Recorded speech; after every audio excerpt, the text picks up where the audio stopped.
There we go. All set. All set? Mhm. I'd like to call to order the Monday, March 15th, 2021 Services Committee. And I would ask for a motion to approve the agenda by Mr. Denisha, seconded by Mr. Fay. Any discussion? All in favor? Aye. Any opposed? Can't hear them. Carried. Can't hear them. I would entertain a motion to approve the minutes of the February 8th meeting by Mr. Perkins, seconded by Mr. Denisha. Any discussion? Seeing none, all in favor? Aye. Opposed? Carried. We will start the evening off with a COVID update by Dr. McGuire. Just 1 second, the sun is in my eyes, just 1 minute.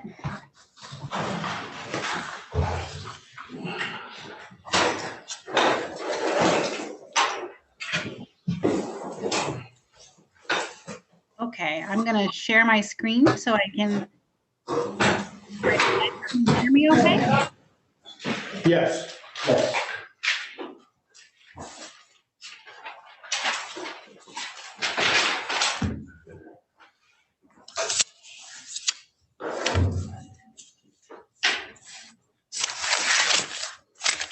Dave, if you're talking, you might be muted.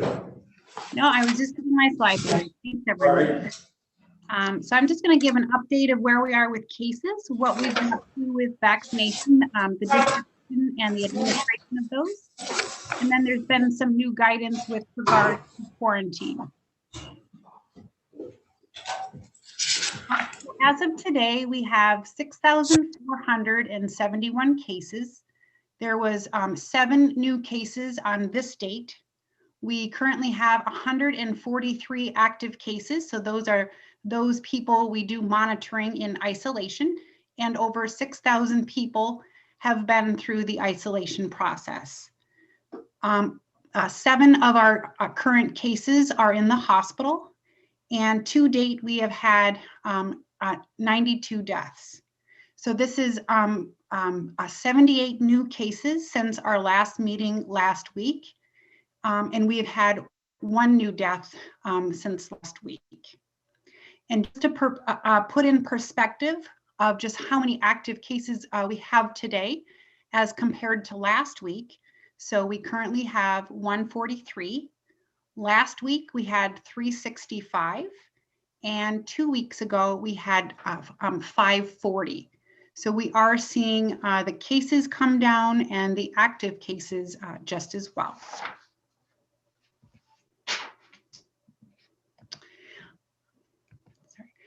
This is the graph that I put up just to show all of the daily cases that we have. And I've added kind of that line that shows how many cases we've had just over time. And you'll see in a minute that this past week we have had all days just under 20 cases. And so you'll see that in a minute when I show the weekly cases and like the daily average as well. So we haven't seen this since about mid-November time.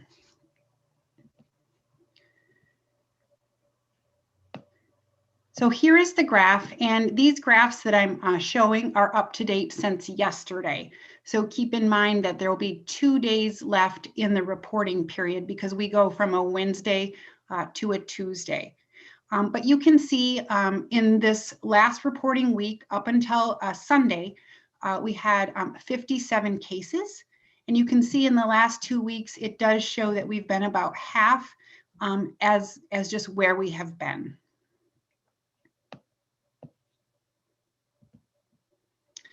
And when you look at like the daily average cases that we see, I put that bar there at about 20 cases per day as an average. And you can see we haven't been in that spot since like the beginning to the mid time of the November month. And then I also put some of the numbers there that show in the last few weeks what our case numbers have been for an average per day. And you can see where we're like just over like 11 cases right now. Last week we were at 24. And the 4 weeks prior to that, we had about like 48 cases per day. And then up at the 83, that's where we were at the holidays. So you can see where we had the steep rise. And hopefully we've had a 2-week decrease that we can just continue to see that. With regard to the K-12 cases that we've seen, you can see that there's been a steep decrease in those cases. And with the weekly college cases that we've seen, there's been a steep decrease as well. As we talk about hospitalizations, you can see that they're starting to come down. As we saw that decrease after the holidays, we did see an increase for a little bit, just like in the February time with an increase of hospitalizations, but that is just starting to come down. And like I said, currently we do have 7 people in the hospital.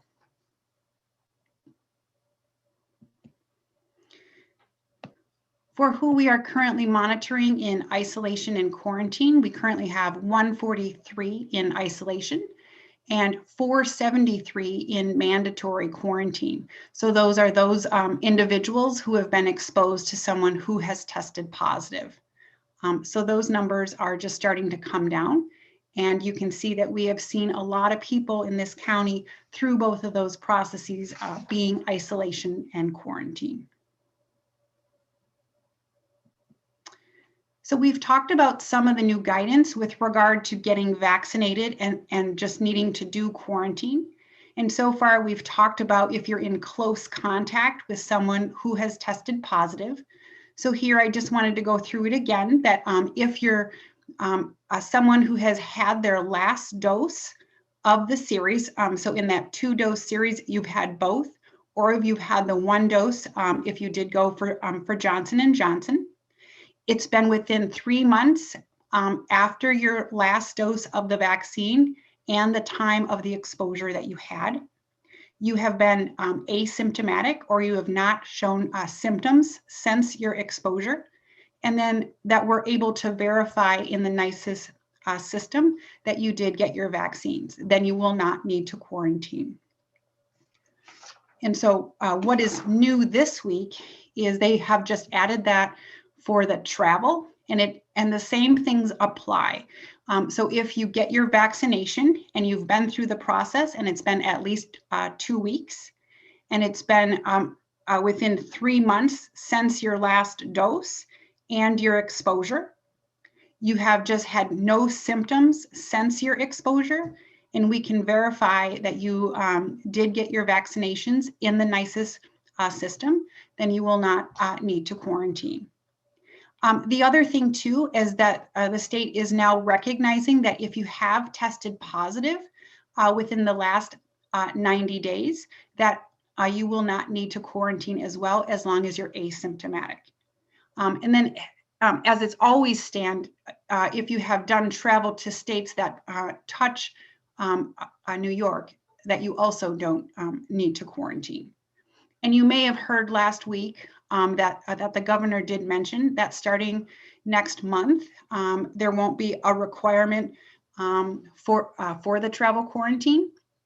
But we always, at the local health department, we follow the guidance from the New York State, the Department of Health. So we will wait till we do see that guidance, but we do expect that that will happen as well. And that is for travel just within the United States. For the vaccine distribution and the administration, we continue to do those kind of clinics. We've been going around the county. We have just under 3,000 people that we've vaccinated for first doses and just over 1,000 for second doses. Last week, we were in 3 different areas, and we did like 600 first doses and just over 250 doses for the second. And this coming week, we do plan on being in Canton on Friday. We will have 1,000 doses to do the administration. And I'll talk about some of the the new eligibility groups. And we are also working with the Clifton Fine Hospital, and there's going to be a pod tomorrow at Star Lake. And so there are some slots left. And at the end of this presentation, I will show you where on the county website you can go to those registration links and you can see what kind of or what days we are going to be doing those pods.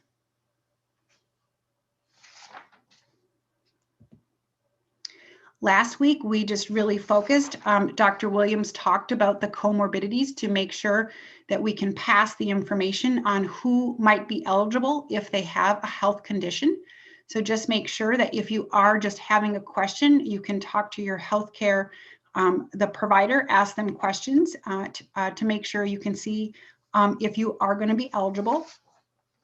But starting last Wednesday, we did see that the age groups did increase. So instead of it being for 65 and up, now it's 60 and up. And then beginning this Wednesday, they're adding a whole new group of the public-facing workers. So it's both for the government workers. So this would include town workers and those that do not-for-profit. So there are just many groups that are now going to be eligible for the vaccination. And it's really when you're in a position that you face the public.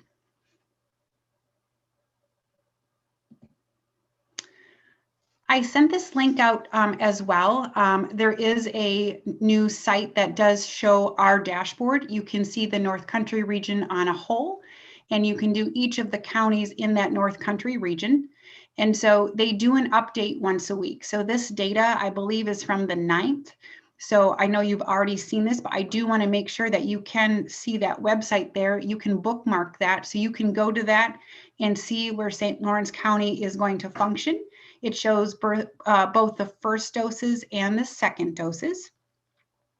And you can see that we've done 28,000 people for first doses of those that are eligible. And that includes anyone that is older than 16. And then for second doses, you can see that we've done just under 17,000. So for first dose administration, we're just under the 32% mark. So that information should be updated in the next day or so.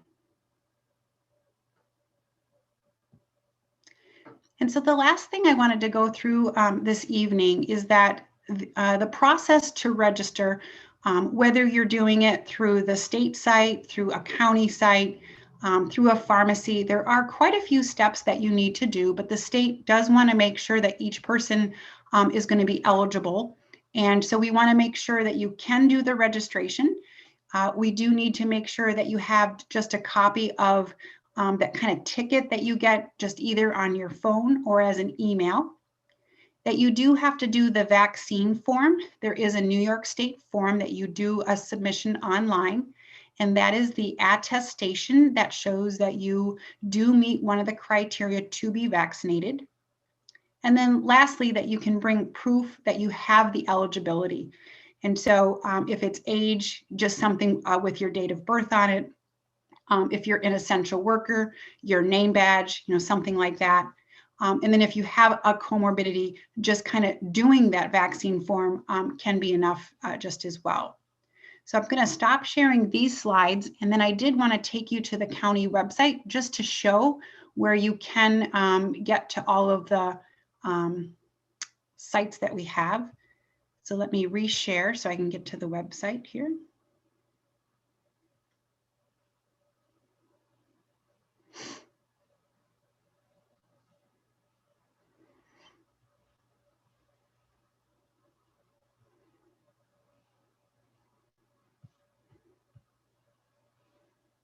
Okay.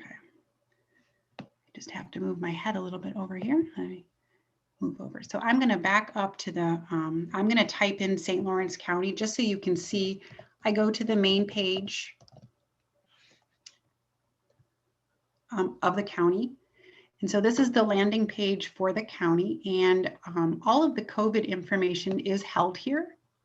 So you can scroll down and you first just see kind of the numbers that we have here in the county. And then next you see 4 boxes. So you can click on the first box, and that kind of gives you the criteria from the state that shows who is currently going to be eligible. And then if you want to go and see what appointments are kind of currently happening and you can try to do registration for, you can click on this box. So I'm going to do that. So this is the page that you do come up to. And so it does list all of the sites in the county that we're kind of in touch with. So it has the state site. And then it has all of the pod sites of where we have been and where we might be. And when we hear of new ones that we can post for our partners, they'll be put here as well.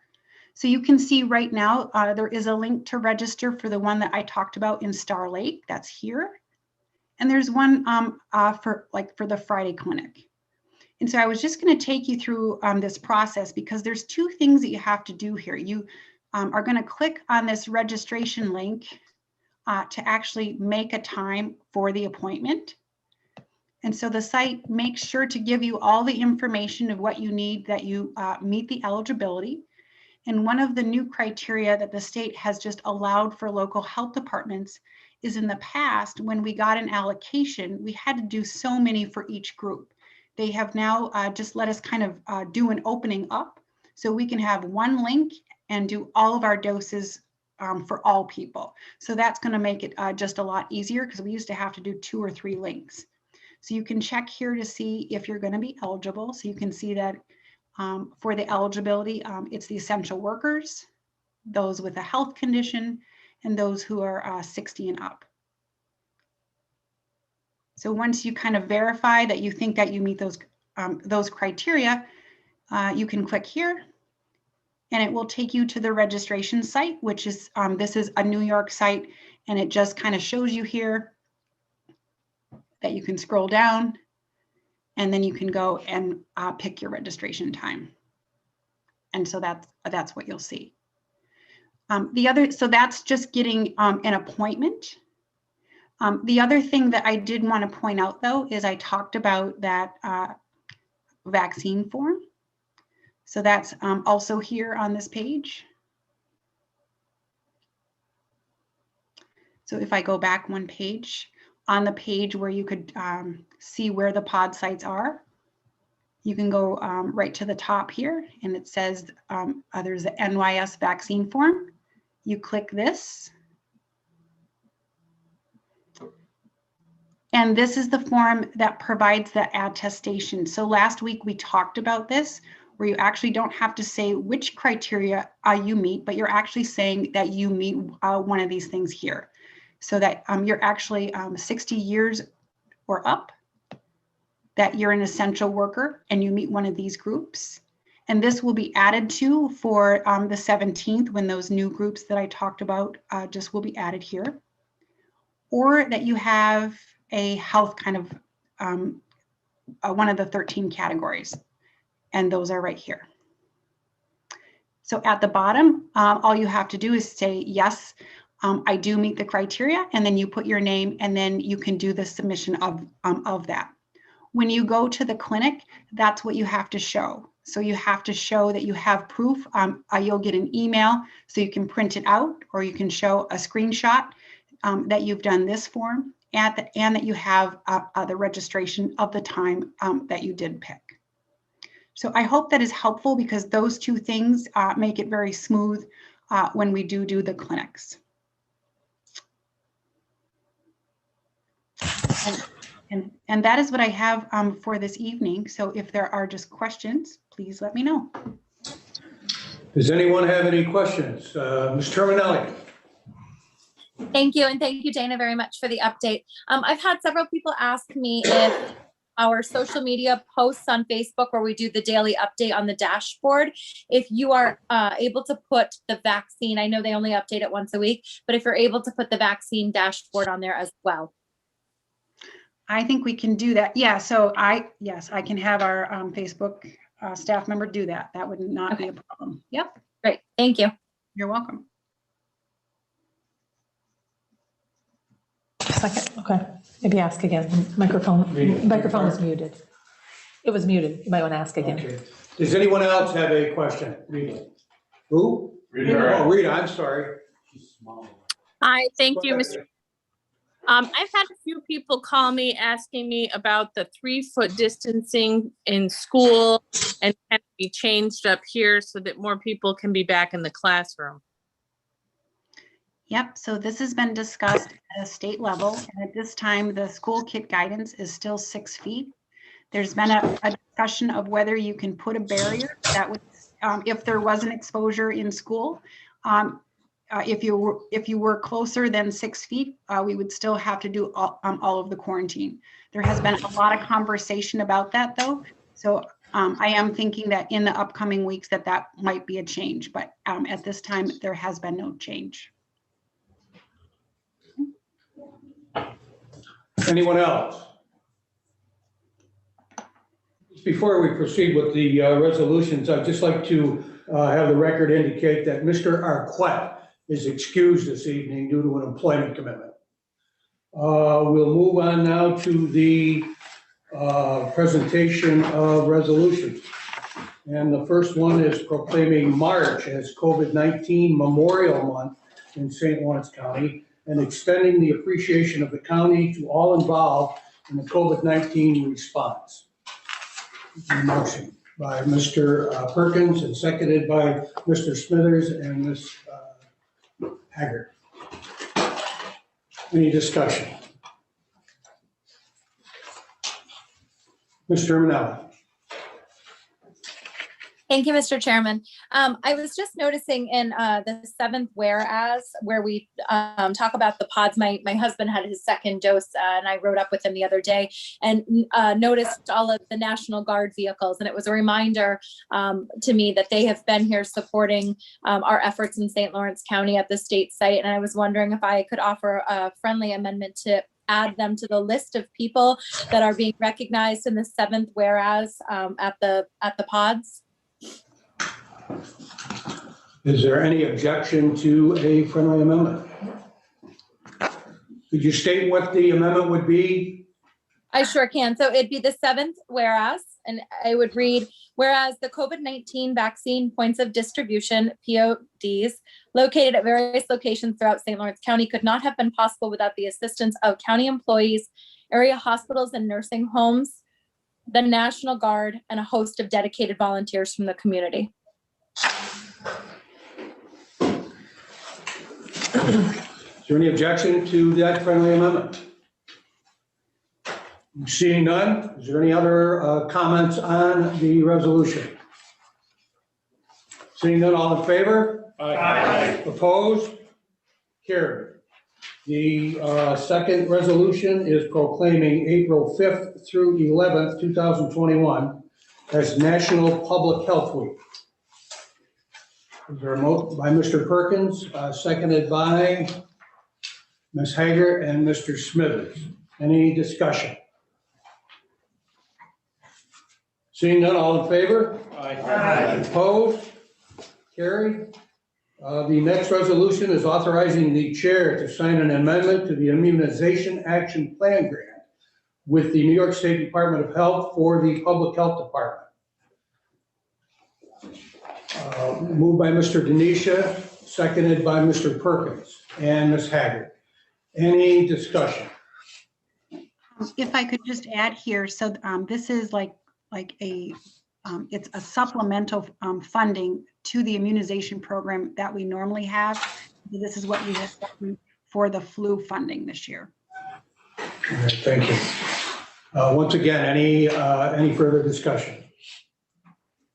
Seeing none, all in favor? Aye. Opposed? Carried. The next resolution is modifying the 2021 budget for public health to accept performance incentive achievement award funds. Is there a motion to move that? Mr. Perkins, seconded by Ms. Curran and Mr. Smithers. Did you want to address this also, Doctor? Sure. And forgive me for the first three. That's okay. And so this funding we do get on an annual basis, and it usually has to do with a project that we're working on that the state would like us just to focus on. In the last 2 years, it has been focused in the sexually transmitted disease area. And so it's just education to the providers. And this project is how we got these funds. We are able to use these funds in those programs or just anything that can be billed with regard to the Article 6, which is all the core programs that our department needs to undertake. And so that's what we'll use the funds for. We can use it for the COVID, for any of the grant programs that are supported and that we can go for. Okay. Any questions? Comments? Seeing none, all in favor? Aye. Opposed? Carried. The next resolution is for approval of rates for related services for the preschool special education program. Moved by Mr. Denisha, seconded by Ms. Haggart and Mr. Smithers. Any discussion? So this is just the annual Go ahead. contract for the preschool program. And you can see on page 2 are the rates that we provide for all of the services, and there's been no change to those rates. Any questions? Any discussion? Seeing none, all in favor? Aye. Opposed? Carried. We'll move on now to Commissioner Ackerman and Social Services with a resolution. Mr. Lightfoot, could I just add something, please? There she can. Okay, I just wanted to say that this will be my last meeting. And so I just wanted to thank everyone for the support and for the opportunity to serve the county. I have learned a great deal, and so I just wanted to thank everyone. Thank you very much. Thank you. Yes, thank you. Yeah. And I think that we owe you a huge thank you too. You've done a great job under trying circumstances, would be making light of it. It's been a tough slog for you, for public health. You have led that department with great distinction. You've done a hell of a job, Doctor, and we appreciate it. Thank you. Thank you. Anyone else?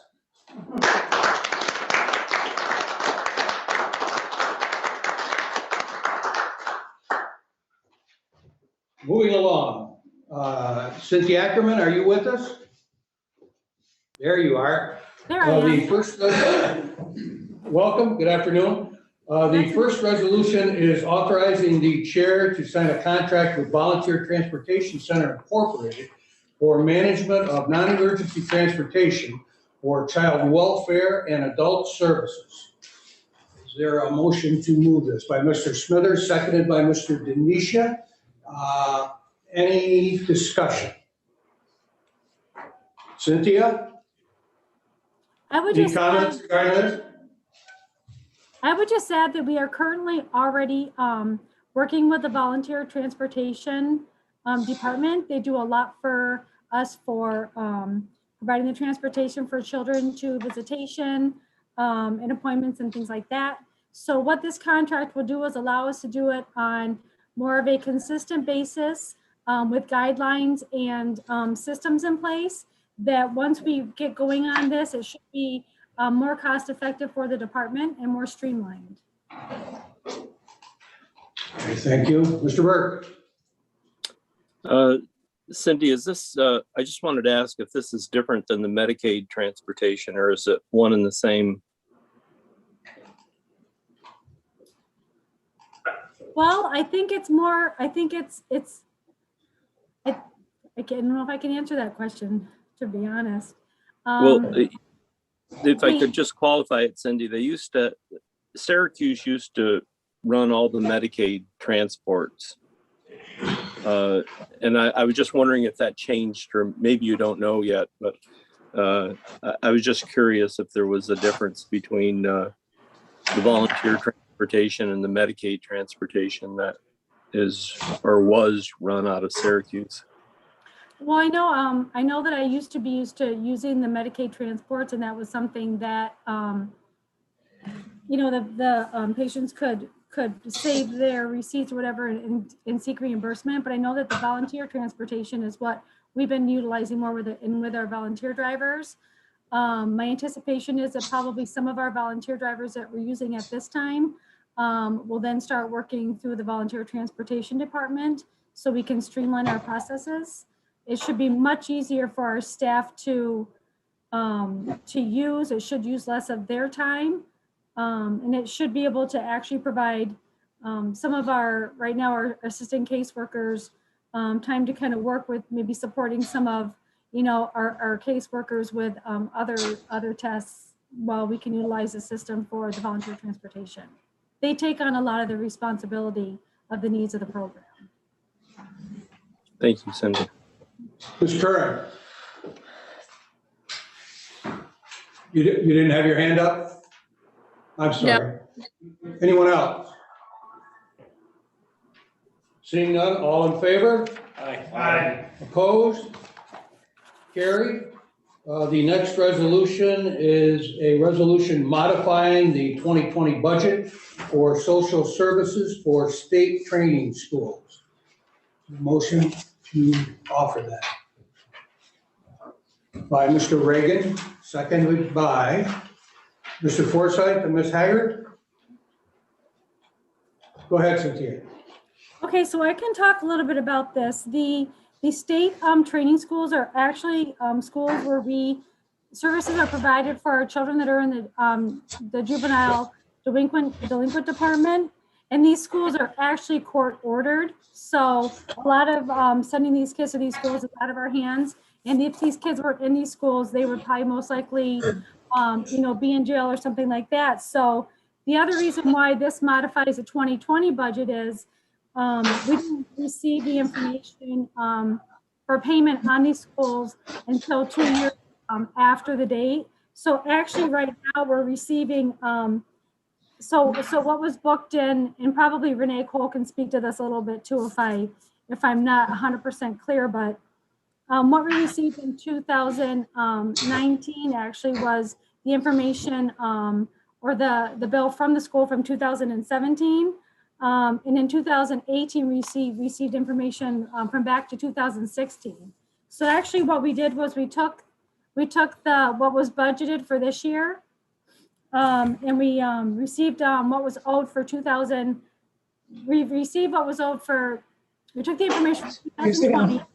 We received what was owed from 2019, and we also had a lag back from what was owed from 2018. So we brought all that up to date with this budget modification. So moving forward, in what we're budgeting for 2020-21, we should be able to be right on key, right on point. Any comments, any questions? Mr. Denise? One comment, I for one have a very hard, I know my hearing is not the best, but I have a very hard time discerning what Ms. Ackerman is saying. I don't know if it's my hearing or if it's her microphone. That being said, I guess I was a little bit, I wasn't a little bit concerned, I was quite concerned when I first saw this resolution. Given that we were, expenses for 2018 and 2019 were underestimated, and 2020 was underestimated. That was before I understood that this is, we really have no control over this. It's state mandated, court mandated. So the questions and comments that I had, now they have a better understanding for it, I'm not gonna bother with. And I can add, Go ahead, Cynthia. at this time, we've had one child for 2020 into 21. We've had one child already age out.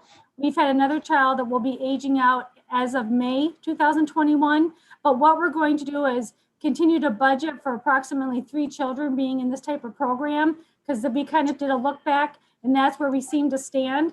So we're going to go ahead and estimate moving forward with, for approximately 3 children that may be considered for this type of program, so that we will have budget allocations close to what will be needed. Okay, thank you. Mr. Akers? So Ruth, I can understand in 2018 that 38,000, the 2019 in the budget process, 270,000. Can you speak to that for the deficit or why the expenses went that much higher, or as far as the budget process? Well, I think as Cindy mentioned, and I think certainly Renee can echo, this is not an area that we know what we're going to be charged too far ahead. The final charges come on a 2-year lag. So I think this is the cleanup. They often, and Renee could speak to the mechanics of the budget piece of it, but the way that the 269 was budgeted as a receivable. Renee, do you want to speak to that part? This allows the 477 to clean up both of those years. And so our hope is, we do budget 400,000 every year, which I think goes to some of what Cindy's talking about trying to plan for a certain number of children. But each year we don't know necessarily what that's going to look like. Go ahead, Renee. Okay. Well, I'll try a little bit. This it's been a few years since I've been at the department myself, but this is one of those numbers that it's really tough to judge. You could have a good year where someone's only there for 30 days, or you could have a year like we've had in 2020 where it looked like pretty steady. There were 2 individuals in the whole year, and the state bills us what we're getting billed for here is only our portion. This is 50% of the cost that we're hit up for, but it's a really tough number to plan for.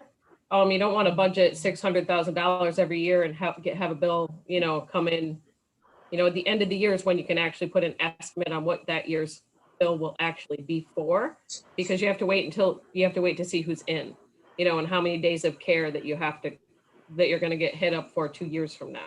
So the state always bills it about 2 years late. I think some of that has to do with they reconcile the number of students statewide in care, and they have to cover their costs for it. So it takes a while for them to reconcile it and set their rates. They always set the rates and then we get the bill, it seems like. So I don't know if I answered all of that except for the 38,000 from 18, there was $272,000 was the bill, and there was a $233,000 estimate.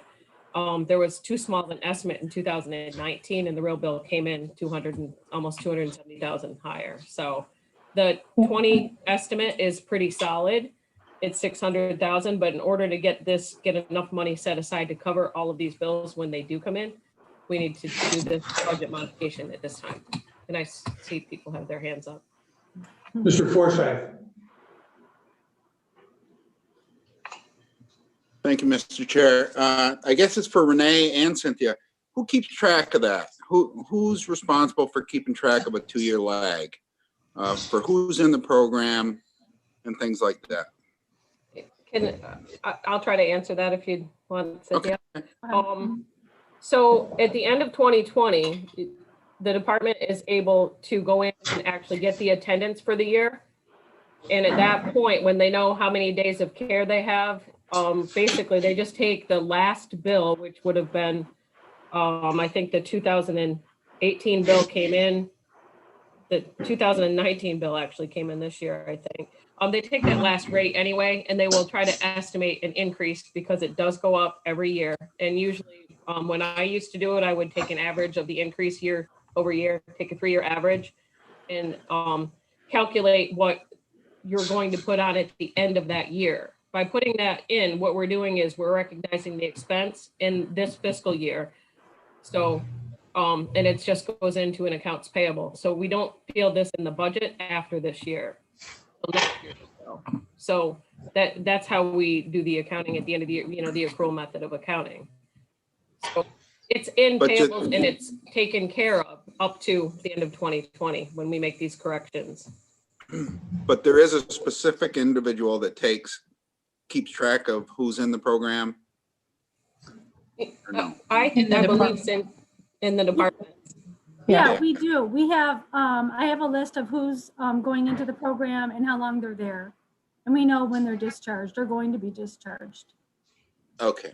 All So right. we can, that's what I think Renee was kind of saying, that we're going to start, or I was saying that we're going to start taking these names and trying to get a better idea. But we have looked back inconsistent. There's been about 3 kids in the program. So I think that we can try to, kind of try to estimate a little bit closer than we have in the past.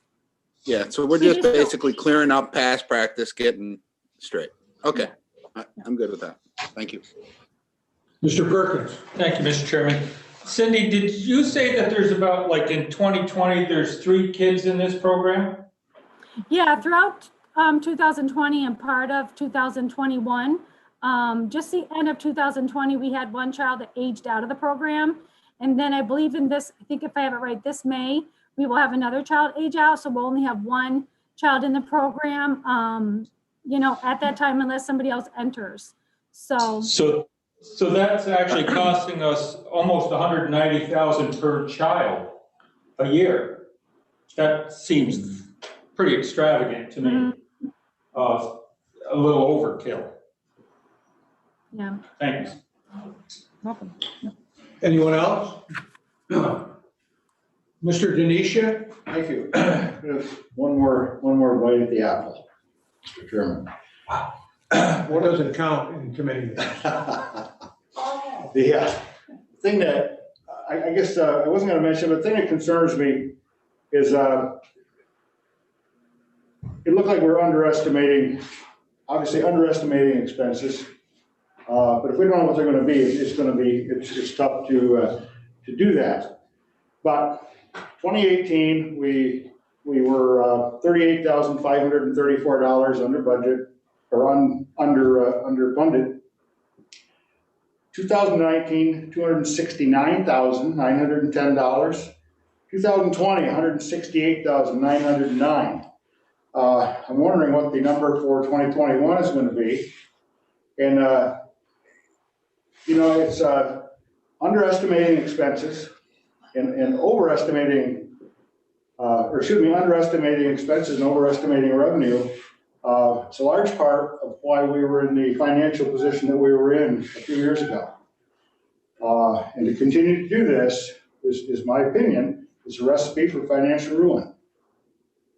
So somehow we've got to get our hands around this, because we cannot continue to, you know, if we're going to budget $400,000, it needs to be fairly close. If it's not close, let's budget closer to what it's going to be. But don't budget a number just because, I mean, it's got to be based on something. Ms. Hager. Thank you, Mr. Chairman. I just want to clarify this in my own head. These individuals that are in this program are at the discretion of the family court judge, correct? I would have, I believe you're correct, but I'd have Cynthia answer that. Cynthia, the question is whether or not it is the family court judge that commits these children to custody. Well, and Steve Button may want to jump in here as well, because these children come out of the Division of the Juvenile Justice. Okay, Steve, okay, there he is. So, if I may. Go ahead. Thank you. The reason I ask that is because, isn't it sort of, we don't know what kids are going to be the ones that are sent to a program like this on a yearly basis. So giving it a ballpark of it's historically been 3 kids is pretty safe. But in any given year, it's up to the judge's discretion how many we're paying for. Is that correct, Stephen? Yes and no. I can tell you that we have, at least with respect to the JDs and PENs, a general idea as to our range. While it's possible that it could fluctuate some, it hasn't really fluctuated all that much over the course of the past 5 or 6 years. Obviously, you get the annual report from my office. You can see the number of JDs that have been prosecuted during the course of the year.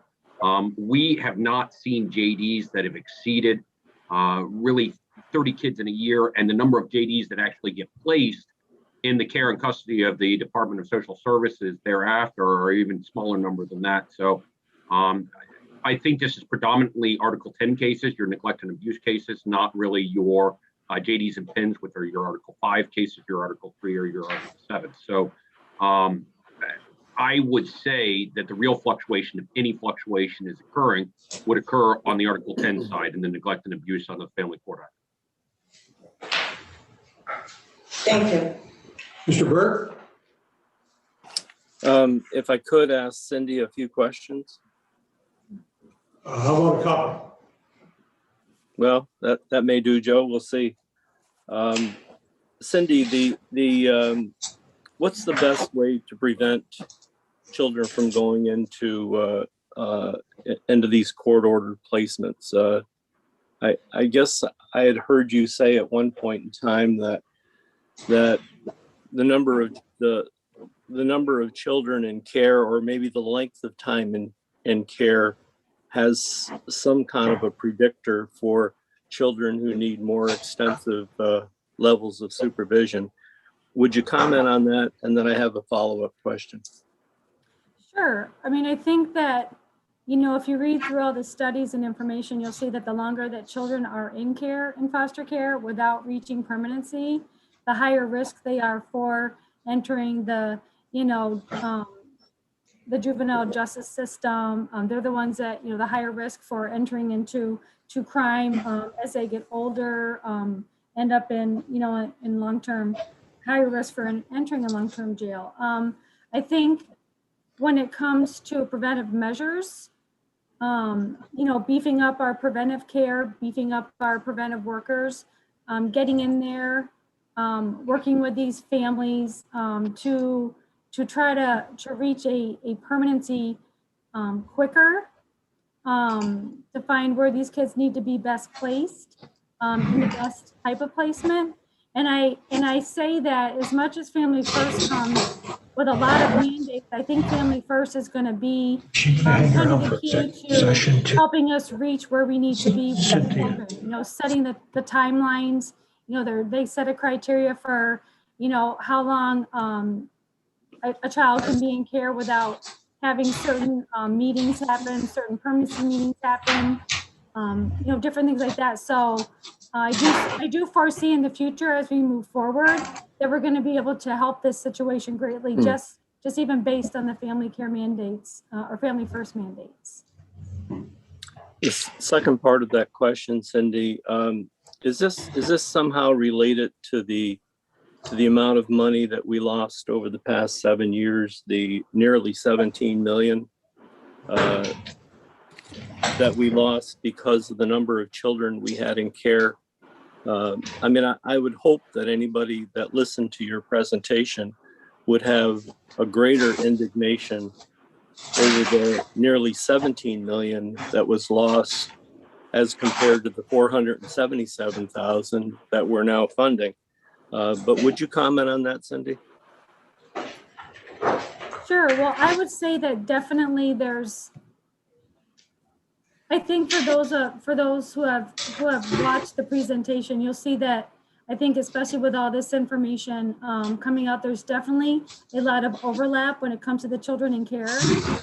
The idea to get the children, you know, preventive services and either in care or, like I said, to beef up the preventive services with the family to either prevent the children from going into care in the first place, or if they do need to go into care, to reduce that amount of time that they're in care by working with those families, being more family oriented, seeing what we can do to bring back that, you know, the family as a whole. And if not, to, you know, look at termination of parental rights sooner than later so that these children aren't in foster care for years on end and either are back with their families or, you know, released for adoption, you know, especially for a kinship relationship where they're with, you know, an aunt and uncle, a grandparent, where they can remain with family. To have them into that sooner than later is what we're looking for. And unfortunately, it does take resources to be able to work with these families to provide this, provide these preventative services faster than what we're able to do at this time. Thank you. Mr. Forsythe. Thank you, Mr. Chair. What about state reimbursement? Didn't state reimbursement change over the last couple of years on this? state reimbursement hasn't changed much over the past couple of years, but it's going to change when Family First becomes effective October 1st, 2021. Okay. Yeah, and as we look at the Family First mandates and the timeframes set within those mandates, that's where we become at risk for losing reimbursement. Yeah. All right. Thank you. Welcome. Anyone else? Mr. Akers? Well, just to the resolution, if we could confine the discussion to the resolution. I do think that the resolution is misnamed as state training schools. This is just containment. This is not state training. This is containment. So I think the public should be aware that we're not spending money on state training, spending money on containment of these individuals. I agree with Mr. Denisha, but it is difficult to track. Certainly, as Mr. Perkins pointed out, with the cost of $190,000 for one individual, that can fluctuate. You know, we get a bad egg in there or somebody that needs help that requires this, not straight training, but containment, that can drive up our costs. And if these are from 2 years back, it's hard for us to predict. Certainly, we know that these expenses are increasing, and it's something I'm sure that the budget team will take into acknowledgement. Thank you. Anybody else? Cynthia, a couple of questions. How is the cost per child per day determined? And if you know, this year, what is that cost? So the cost per child is based on the level of care that they require. That's why we have some foster homes that are, you know, just our average foster homes. And then we have foster homes that are a little more expensive for children that have increased behavior or, you know, maybe have medical conditions. And then that's why we also use the Children's Home of Jefferson County for their intensive behavior programs, where we'll have our children live there in the residential programs. So it's just determined, you know, basically on their level of need and whatever their, you know, team of people that are working with them feel is best for them at that time, or, you know, what the court would find best for them in regards to treatment. And that can range anywhere from $100 a day to, you know, we have a child right now that we're paying probably over $40,000 a month for. And why is it then that it costs $40,000 a month? What level, what services are provided that cost that kind of money? This is taxpayer money, and I think that you know, people have a right to know and a right to hear. Why does this cost so much? What special services are we providing that have a value like that? Well, I know that the Children's Home of Jefferson County has specially trained staff. They have, you know, secured homes where the children are, you know, live under very consistent rules and regulations within those homes.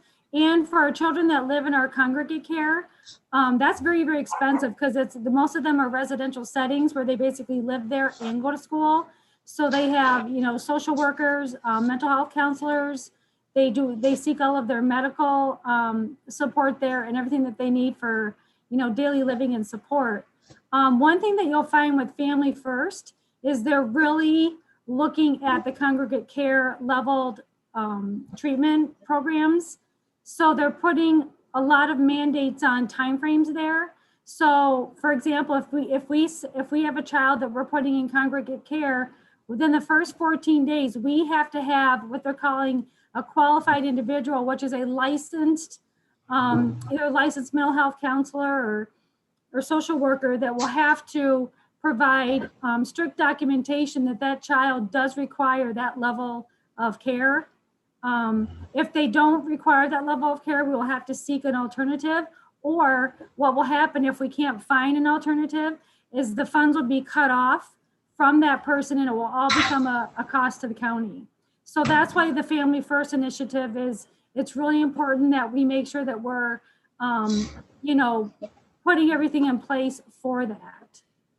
Mm-hmm. And moving along then, Am I correct in assuming that it is solely up to the family court judge to determine the length of stay that these children are in custody?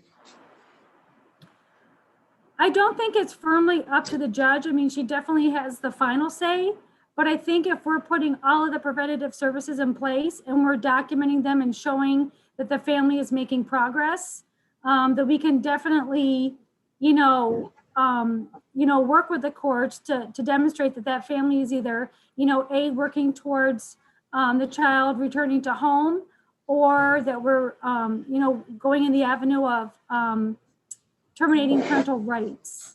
Because what we don't want to do is keep working with preventative services to work towards a child being, home on a trial basis, have it not work out because we can't get the preventive services in place, and have it backtrack and have to start all the way back over to, working again towards that child being home on trial basis before they can be, released to their home.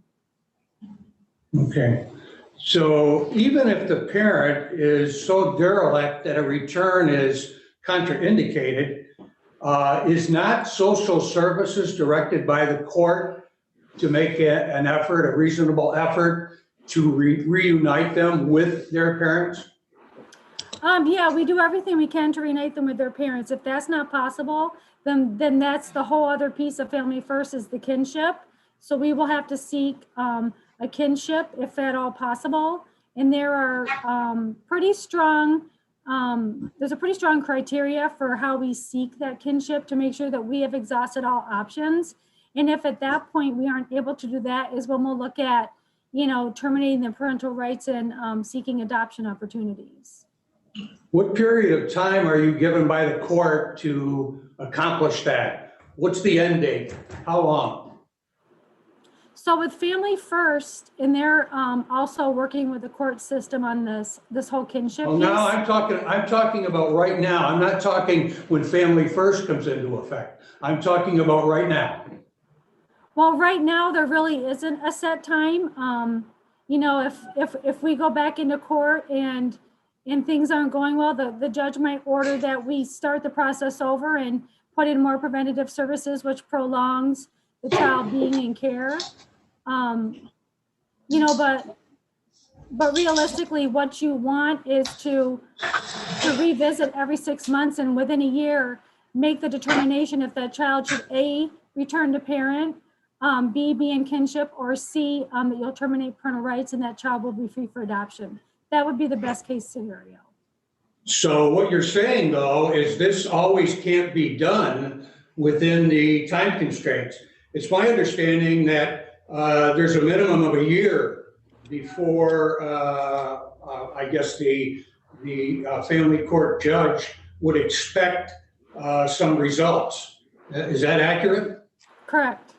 Mm-hmm. So if something happens in the meantime, where you might try this out, might go to foster care, the child might interject that he's not happy or she's not happy with where they are with the foster parents, with mom and dad, whatnot, that sort of starts the clock and or the calendar all over again, does it not? Correct. Mm-hmm. Okay, so we're talking at least 365 days to find your term permanency. Correct. And given that there may be these unforeseen things that pop up, that time can be extended. Is that correct? Correct. And let's say that the parents choose not to, liberate or allow for those children to be adopted. That sort of adds to it also, because now you've got to go out and find someone that is willing to adopt these children. Isn't that correct? Correct. Okay. So in addition to that, you have the legal community who, at least in my experience, uses delay to obtain a better outcome. Does that happen in family court with regard to children? Well, I mean, I think it's well known that, you know, we do have some struggles with the family court. I do also feel strongly that, you know, having more resources is definitely going to help us to work through the processes quicker. When you have a foster care worker that has, you know, 30 to 40 children on their caseload, that's a lot of children to work through the process with, and to make sure that they have, you know, all the court ordered preventive programs in place and visitations in place. So I think bringing down those caseloads will allow the caseworkers to focus, you know, more specifically and to spend more time, you know, getting to know these families, getting to know these children, and getting to know what's needed to, you know, help hopefully bring children, you know, back to their families. But really, the process is not within the control of the Department of Social Services, is it? Well, I think it's a 50-50. I think that if we were, you know, being able to provide more of the preventive care that we can make available by having, you know, more workers out there working, spending more time with families, I think that we can then go into the court, you know, saying that we've had, you know, we've met all the expectations of the you know, of the orders by the court and of the Article 10, and you know, that we've shown and demonstrated what this family has done. And you know, when the judge puts out the attachment A, it can have anywhere from, you know, 1 or 2 orders to 10 or 20 orders per family, per child. So that's a lot for the caseworkers to work through. You know, when you have a caseload. I'm sorry, go ahead. I'm just saying, when you have a caseload of, you know, 30 plus children, it's, you know, it puts constraints on the time frame that you're able to spend, you know, with each person. But that rests with the court, does it not? That decision?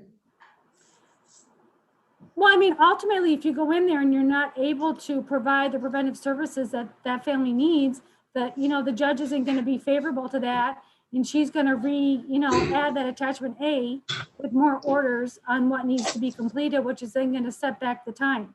But if we can go in there again, showing that we've been able to spend a lot of, you know, more one-on-one time with this family, getting the services in there, knowing if a service is being effective or not, if not, getting in, you know, maybe some different services, or maybe adding a few more services that we can, you know, work with these families to bring them back together. And the prevent side of that, that's within the purview of the judge also, as far as the services that are provided.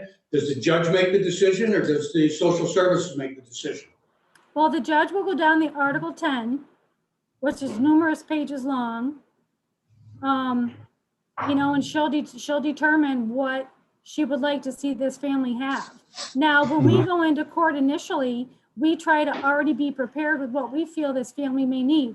We may come up with 5 or 10 things off the list. A lot of that is also drug testing, but the judge might add 10 or more things to the list as well. So we can walk in with certain things that we feel may help the family. She might either agree or she might add more. And then it's up to us to abide by, you know, her orders. Okay. One last question. Have you ever heard the term lack of reasonable effort findings? Yes. Can you tell me what they are, and whether or not St. Lawrence County Social Services has ever had a finding or findings such as that from family court? Well, I don't know if I can answer that specifically right now, but I can definitely get you some actual figures and comments. That would be fine. Is there anyone else that has any questions? Mr. Akers. Ruth, it's been mentioned a couple times last week and again tonight about the loss of taxpayer dollars of $17 million. Could you address that statement? Because that's part of the presentation. I don't know where the figures came from. Could you address that, please? I believe that the 17 million has already been adjusted downward, and I think they're looking at those again. But I also think that part of it comes from an estimation of average days in care, which I think Mr. Lightfoot pointed out a lot of variables involved with that. So I don't know that lost money is the right phrase, because that's money that we can't possibly know the outcomes of all of those situations. We don't have the final say, as has been described here, in all of those situations.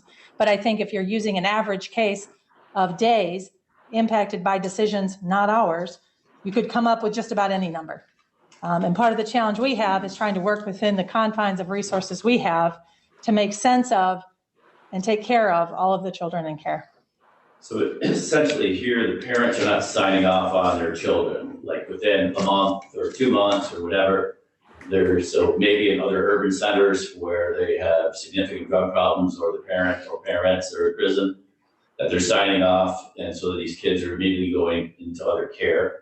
So that would affect, as Mr. Lightfoot mentioned, the minimum of a year, 365 days or 450 days of where that child is out of any decision-making of St. Lawrence County. But certainly I don't want to see a headline of $17 million loss if that's not accurate in the papers. I don't believe that's the right phrase. And I think there's a number of variables that influence any number of costs associated with the care of children. Some are within our control, many are not. Thank you. Anybody else? Mr. Burke.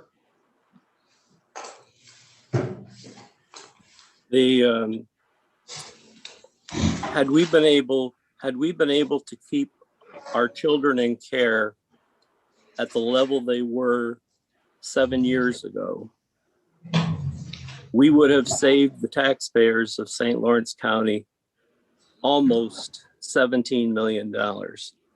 Now, it should be noted, other counties were able to keep their number of children in care at lower levels.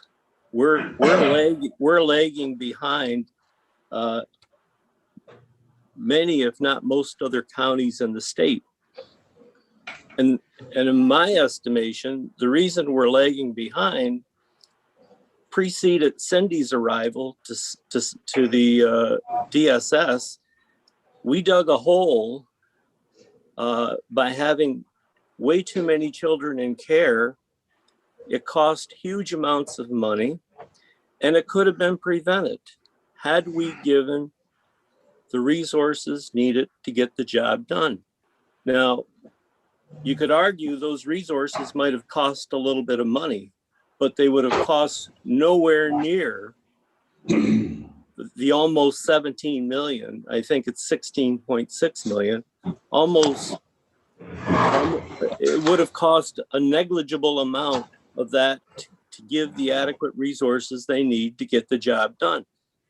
Now, again, people are indignant at the fact of the $477,000 that we have to pay for court-ordered placements, an additional $477,000. Where is that indignation over the money that was lost because we didn't properly invest in the resources needed over the past 7 years? So rather than looking too far to the outside, we need to take a look at what our actions caused and the results of those actions. So that's you know, I hear everybody trying to grapple at something external. The problem is us. It's us. And we need to fund this critical department and give them the resources that they need so that we can dig our way out of this huge loss that we've had. And if anybody wants to question the loss, then what I would say is sit down with the accountant in DSS. And don't take my word for it. I believe what Cindy and her team put forward. And I think that it's the travesty is that we seem to be looking for external causes to this problem. And the cause is right before us. We need to fund them. We don't need to put them on 30-day delays. You know, we save pennies in the 30-day delay, and while dollars are flowing out the window. It borders on ridiculous. So anyways, that's my, and Cindy, if you'd like to comment, you may not want to, but I think that, you know, in the presentation, in kind of demonstrating, you know, how much it costs each year over what, you know, we tried to use a kind of a flat line of the average of what the kids were in care, and then kind of determine what are we spending over that had we, you know, tried to stay consistent and actually be where we want to be or should be with the number of our children in care. So that, you know, the research that we did went back initially 25 years, and then we tried to, you know, kind of just look back 10 years. So this wasn't, you know, this wasn't a way to, you know, look back at, you know, blaming somebody or looking at anything. It was trying to determine, you know, what happened here, you know, what were some of the factors and how can we get back to where it used to be? That's what our team was researching to look for. You know, what factors were there that we should be looking for now, that we can make sure that we're not, you know, continuing to backslide into the same thing so that we can move forward, get these children out of care, decrease our numbers, increase our preventative services, and get the county back on track. That is simply what all of our research has been about. So in that, we just happened to find some numbers that we thought, you know, would be interesting for people to see, just to know kind of what happens when you have so many children in care and not the resources to provide to help bring them, you know, and support them through, you know, what should be a typical child going through these types of events. You know, and this was information that we sought from, you know, up through 2020, you know, as far as we could. So. Mr. Smithers. The resolution that we have, I think we've had a lot of explanation and discussion, and a lot of this is out of our control and just Ms. Ackerman's control, and I think we're ready to move on. Can we do that?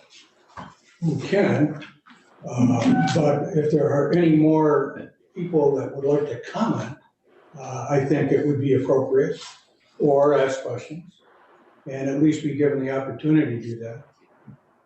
Is there anyone else that would like to comment or question? Mr. Forsythe. Thank you. I think Mr. Smithers is right, but my question is, I watched the majority of that presentation, Cynthia, that you held and conducted, and it gave me definitely a perspective. My question was, 2011, I believe it said that there were 94 children in foster care. If I'm not mistaken, I believe it was 94. What was the caseload of child service at that time? Any idea? I don't know that right offhand, but I can definitely, we can. Well, it was in the presentation, so I'd be curious. It was in that presentation, and someone took a lot of time and effort to develop that. So I'd be very curious what the case numbers were at that time, because now we're at 350 plus or minus. And I'd be curious if we had 23 on staff at that time, only handling 4 or 5, and only 23 on staff at this time handling 30 plus. So I think that was a number. A lot of the other discussion, and now I'm getting off on a tangent, but that's I guess that's the way it's going to be. A lot of the other discussion was, I was asked to provide this information. Who was the asker? Was it you as the director in that presentation? A lot of the speakers, I was asked to provide this presentation. Well, I think, you know, we discussed as a team that we wanted to try to prevent this or provide this information as best that we could.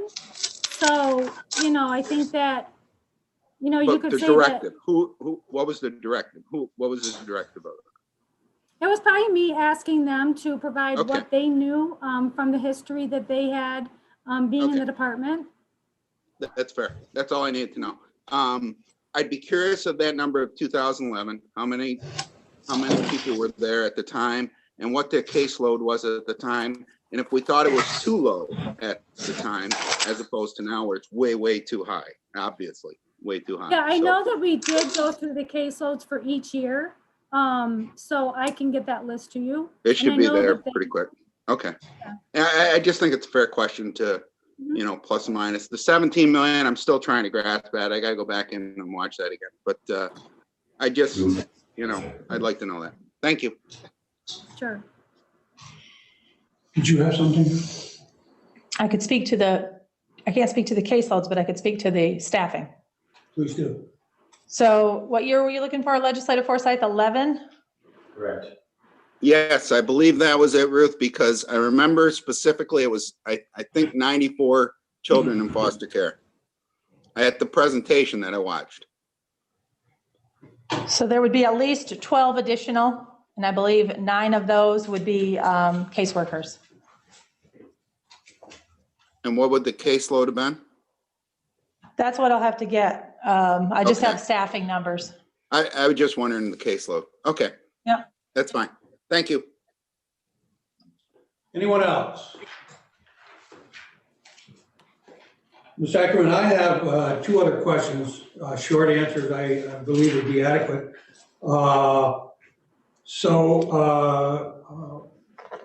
You were going to go to other counties to see how they manage to come up with an average, 120 some children in custody when we have over 350.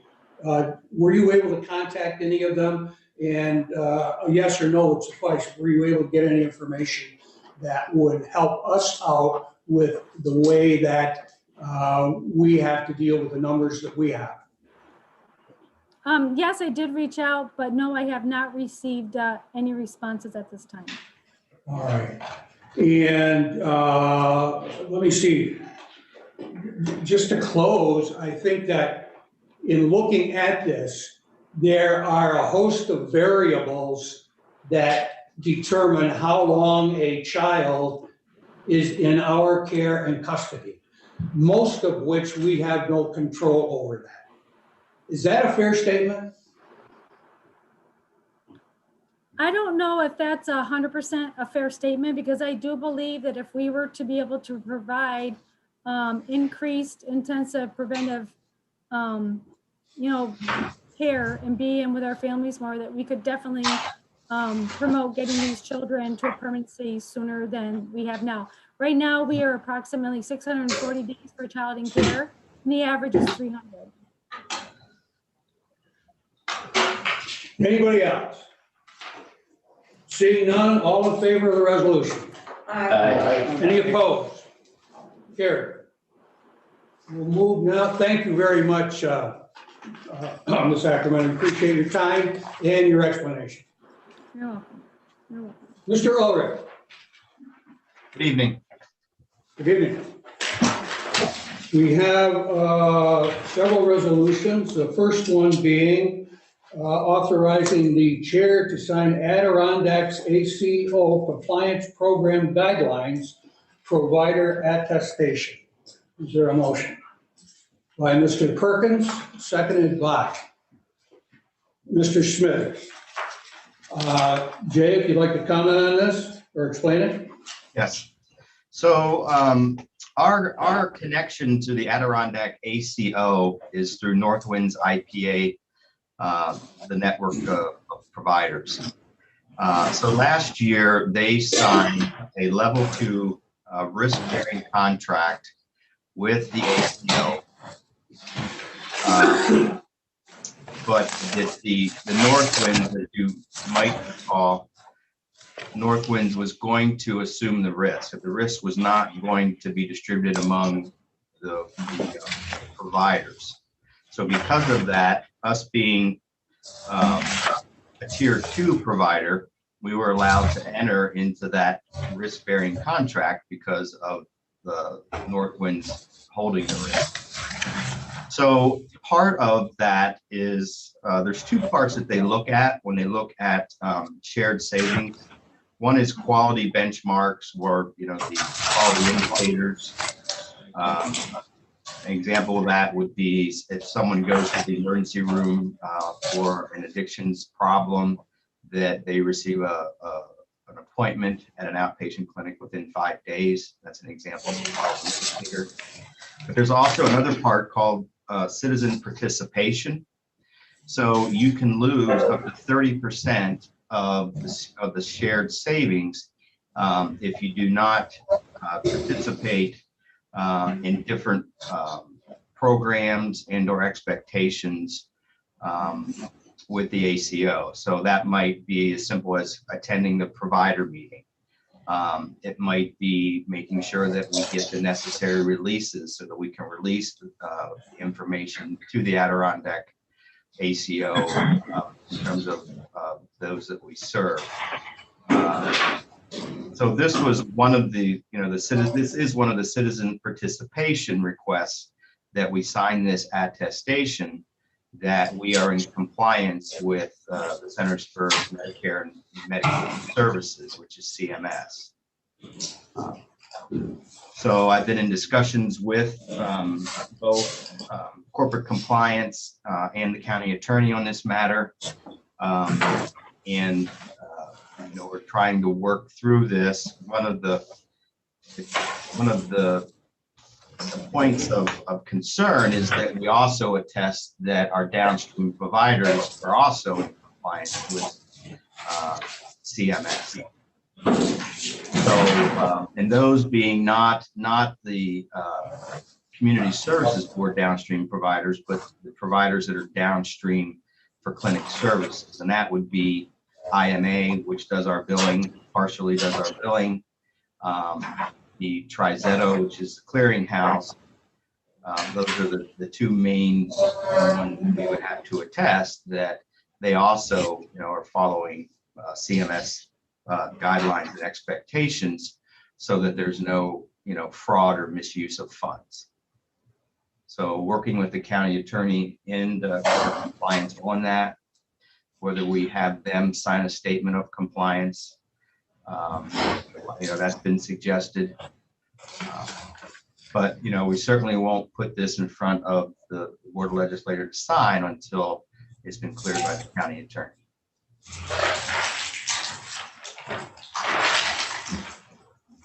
Any questions for Jay? Any comments by the county attorney? Well, I'm not sure that I'll be as verbose as Mr. Ulrich was on describing the situation, but it's pretty simple. We've got an organization out there associated with our provision of services. As a member of this organization, we have to go ahead and sign off on this document that attests that we're complying with CMS's rules and our third-party contractors are complying with them also. So this doesn't require us to keep everybody in the loop that is a provider throughout St. Lawrence County as compliant, but it does require us to ensure that individuals that are providing services for us are in fact compliant. So there's nothing amiss associated with this. I actually think it's rather perfunctory. Okay. Thank you. Any questions? Comments? Seeing none, all in favor? Aye. Opposed? Carried. The next resolution is authorizing the chair to sign an amended contracts and modifying the 2021 budget for community services for funding received from New York State OASIS to St. Lawrence County as pass-through funding to approved agencies. Is there a motion by Mr. Smithers, seconded by Mr. Perkins? Ms. Curran. Just seconding. Second, okay, thank you. Any comments? Any discussion? Seeing none, all in favor? Aye. Opposed? Carried. Jay, I was remiss in not asking if you had any comment regarding this. If you do, please enlighten us. Well, back in December, the Board of Legislators adopted resolution for the chair to sign these contracts that were based on 2020 state aid letters. Subsequently, we received the initial state aid letters sometime in January, but we also then have to wait to get a second state aid letter that also incorporates what they call salary enhancements, which are pretty much the same as cost of living adjustments. So this takes those into account. My apologies for not asking you to comment that before we took our vote. Does what Mr. Ulrich just said change anybody's vote? Moving along to the next resolution then. It is authorizing the chair to sign amended contracts and modifying the 2021 budget for community services for funding received from New York State OMH, Office of Mental Health, to St. Lawrence County to pass through funding to approved agencies. Is there a motion? By Mr. Perkins, second by Mr. Smithers and Ms. Kerr. Please go ahead, Jay. So this is simply a sister contract to the OASIS one that takes into account the salary enhancements for 2021. Any other questions or any discussion? Seeing none, all in favor? Aye. Opposed? Carried. You are going to give us an update, Jay, on the clinic. Yep. So this is for the month of February. There's nothing really remarkable in terms of any gains. It's pretty flat. We're still within the realm of 12 to 13% in our no-shows. We're down a little bit in terms of the chemical dependency average visits. I think it was 4.8 last month. Now it's 4.78. There was a little increase in the mental health average. So overall, I think that the chemical dependency weighted face-to-face visits and the mental health weighted face-to-face visits are one of the more salient indicators. Again, the goal is 72% of the time spent in the office is face-to-face. So with addictions treatment, we were at 68.8 last month. We dipped a little to 64.5. Whereas on the mental health side, last month we were 80.7. And this month we're 80.1 in terms of the average. So fairly flat. In terms of the prescribers, they're slightly down a little bit as well. The middle prescriber, she is performing, sometimes she performs hour-long sessions because of the specialty treatment, evidence-based treatment that she provides. So we do get a 45-minute add-on for that, but it does decrease her numbers a little bit. An add-on for a 45-minute session is $117.15, bringing an hour session, the revenue for that to $251.03. Wait lists, as you see, the mental health dropped that back down to 0, and this was as a result of hiring a new clinician. So we were able to erase the waiting list on the mental health side. The addiction service waiting list, I believe it was around 12 last month. It's now dropped to 2 that are on that waiting list. Number of individuals served went back up compared to the month before, that being November. And the last section, the billing percentages and percentage paid, we're still, in the high 80s with that.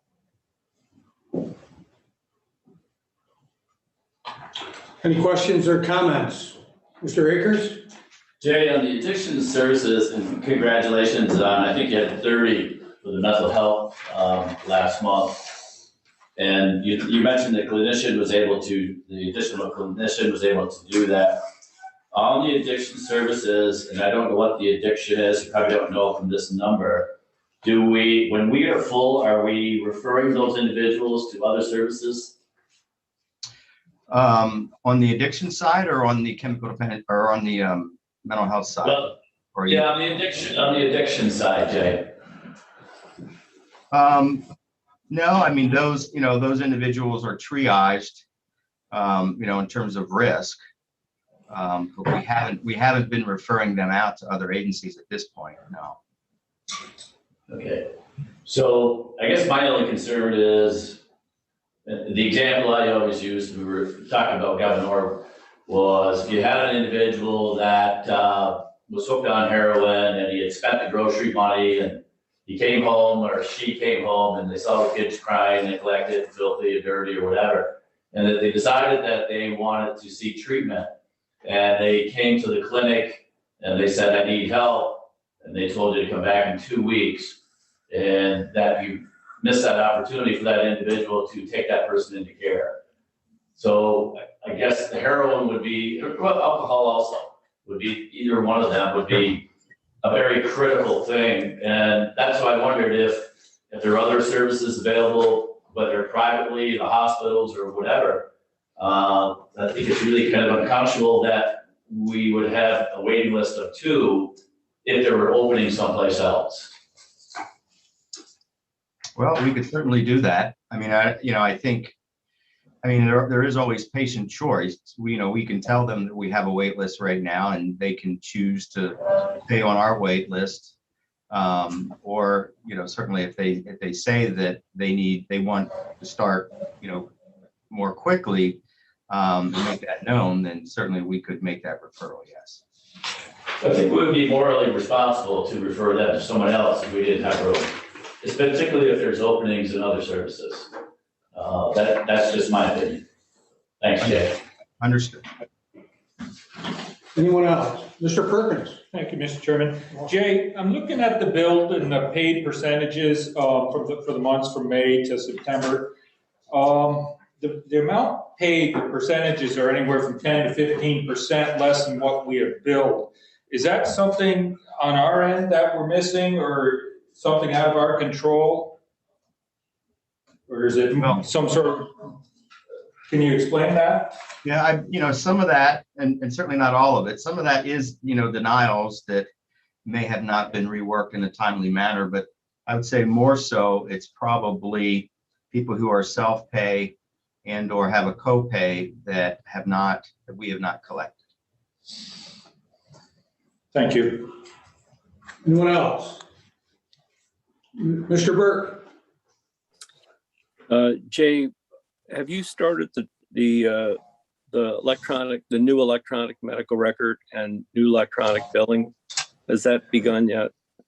No, that hasn't. We are still in the process of negotiating that package and its price. Thanks, Jay. Yes. Any others? Moving along then, thank you, Jay. You're next up for opioid response initiatives. Okay, so I'm going to try to share my screen. Can people see that? Not yet. No.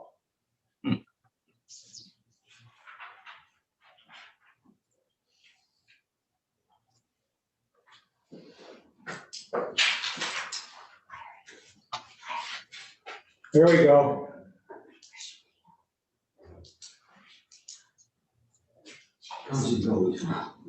How are we doing now? It's up. Okay. So, currently we have 3 initiatives for our opioid response, and it's not specific. All of them are not necessarily specific to opioid, but certainly they all address opioid use disorder. So the first is the Canton Potsdam Hospital Opioid Treatment Program. And of course, that is being funded by the CASA grant. So in terms of updates on that,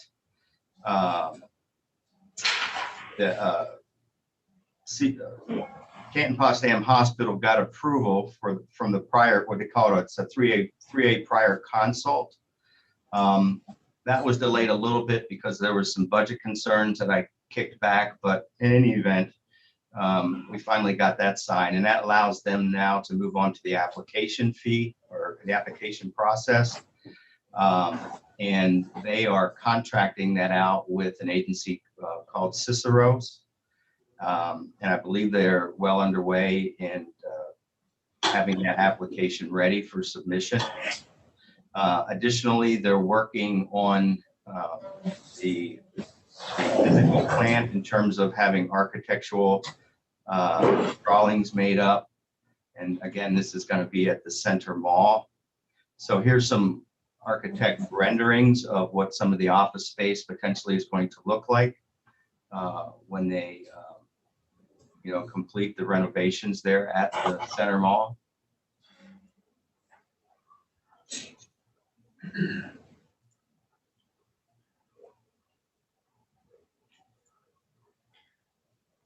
That's a group room.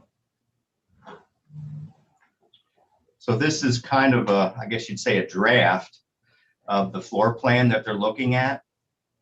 And the blue is actually an Article 28 mental health clinic, which is not an OMH certified clinic, but is rather under the Department of Health as part of their hospital services.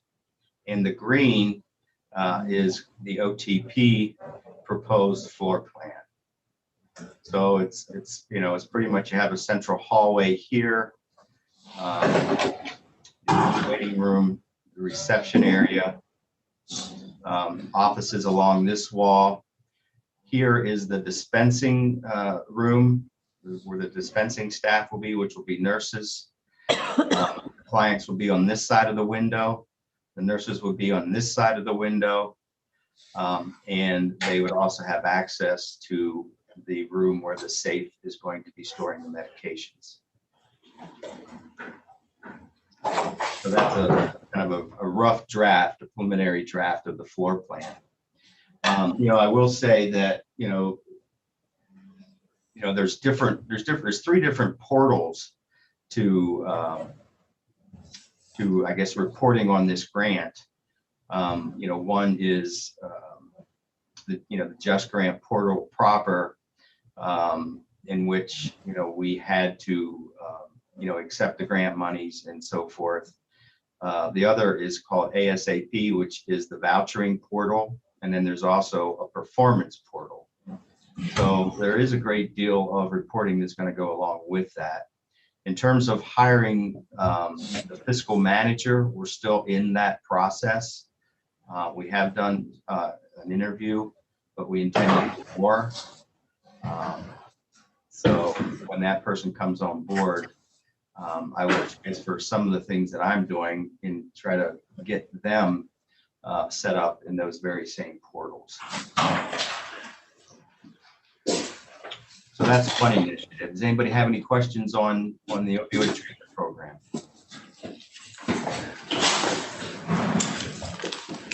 Mr. Akers. So I guess I'm confused. Was that St. Lawrence Health Systems portal their floor plan, or what are you showing us, Jay? Sorry. This slide? Yes.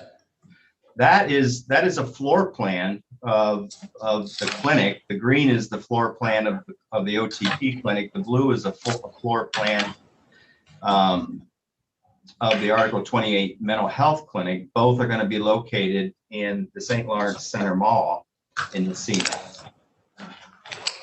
For St. Lawrence Health Systems? Yes. Okay. Anyone else? And I can't see anybody that is remote, so if you have a question, shout it out. I have a question. Ms. Haggard. Thank you, sir. Jay, how long is it gonna take for them to do this? That's a very good question. I mean, it's hard for me to say. I would hope by the end of the year. But that's just kind of a guesstimate. Thank you. That's okay. I have a question as well. Go ahead, Mr. Burke. Jay, I see there's the mental health component. Have they filed for the application yet? I'm not following the Article 28 mental health clinic that they're proposing alongside of this. But I do know that is something that is not required to go through the Community Services Board because it's a Department of Health initiative. I see. Thanks, Jay. Yes. Anyone else? Jay, thank you very much for both presentations. Appreciate it. Well, I got 2 more initiatives that we're rolling out in the county. Go right ahead then. So the next is the Community Services Mobile Clinic. Here's a floor plan of that, a bird's eye view of the floor plan. As you see, there's 2 rooms. This is the more of the counseling room. This is more of the exam room, although it can be used for either. This is an examination bed. We chose to use a portable bed as opposed to a permanent bed because we want to still make it a multi-use area. This is a workstation here. This is an interior wheelchair lift to make it ADA compliant. So this in the front section is we're going to have telehealth equipment in both of these office areas. This is more the main counseling office in front. There's a restroom and a sink. This is counter space, and this is going to be 2 refrigerators, one for toxicology testing and the other for medication. This is the entrance here. So in terms of, I kind of laid out some use cases for the mobile clinic. And of course, this is an OASIS-driven initiative. So we certainly have to be providing OASIS services when we, are deploying the use of this vehicle. But that does not necessarily mean that we can't also provide other types of services in addition to OASIS services. So again, these are our standard practices, initial assessments, individual and group counseling, medication-assisted treatment, health assessments, which are required, toxicology and lab tests, peer services, Narcan training.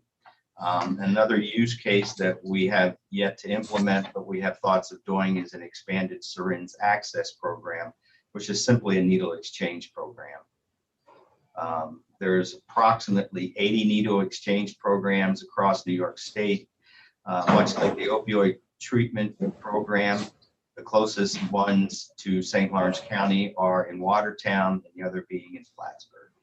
So that's something that we're considering, and I will be talking more with you on that matter as we move forward. In addition, we can provide OMH clinic services, whether we do that in person. It might be more likely that we do that using the telehealth technology for that. But again, we can provide the full range of clinic services, initial assessment, individual and family counseling, medication management. We can also prescribe Suboxone on the mental health side. And then we also do health screenings as well. We'd like to also at times possibly provide some health physicals. And a lot of those could be virtual. I'm not sure, we're planning on having a prescriber spend a lot of time in that vehicle. But I mean, it's going to be a case by case in terms of need, because we are required to do health physicals for those individuals that are receiving Suboxone. And also, we are providing ongoing care to people who want to return to our primary care clinic, as long as they're not too complicated medically and don't need a specialty service. So post-COVID, qualify that. We'd like to enlist public health as a partner for communicable disease testing and immunizations. And also provide some community education with the initiative that the public health has accomplished with the Partners for Substance Abuse Prevention, which was initially called the Opioid Task Force. And also, we can be a presence at health fairs and other public events to do Narcan training and public education. We'd also like to consider doing school-based services. Those could be peer services, individual counseling services. We are in conversation and have provided the Health Initiative, which is Anne Marie Snell, letter of support in their application for full service community school project, which is targeted at communities that suffer from poverty and are rural. So they've identified Clifton, Fine, Hammond, and the Morristown school districts to be part of that grant initiative, if so awarded. So that is pending. But even without that particular being involved in that particular grant, if it is awarded, we can still work with school districts to provide services that they feel are indicated and are willing to allow us to provide. So, one of the big things about the mobile clinic is, how are you going to make this, I guess, get the biggest bang for your buck? How are you going to make it cost effective, but also be able to, to provide the needed services, in the community, particularly the remote areas, of the county. So, we're looking at, providing, a link on our county website that people could, hit a tab or press a button on the county website, and a referral form would pop up. And those would be collected, and we would try to work, whether they could be referral forms from other providers, they could be referral applications from individuals in the community. So it's a matter of getting those, those referrals and, kind of developing, a schedule and a route that makes the most sense to meet those needs. We can also do some zip code reporting. Let's say, we have 10 people down, on the southern end of the county that have trouble with transportation, or they need toxicology testing and they have trouble getting to the office, or they need physical health services. We would try to, again, make those appointments in one specific area, perhaps in the southern part of the county, and deploy the van to that area for a day. We are going to be having an advisory board, including a county legislator, a drug task force personnel, COA Valley prevention, public health, mental health personnel, and perhaps other individuals as we move forward. One of the things that we get reports on is OD MAP. It's got an extra O in it there. Apologize for that. OD MAP spikes. So, this is real-time data that if we have a spike in overdoses because of perhaps a bad batch of fentanyl that's coming into our county and our region, we can deploy Narcan trainings and peer services to that, particular community. We are planning to have, one central scheduler for the vehicle, one person that's, charged to, create the schedule for deployment.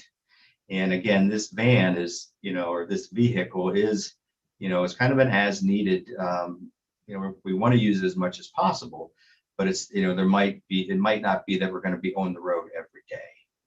So it's, it's when we can meet the need in the community to ensure that when we get to a destination that, we have an adequate number of individuals that need to be served.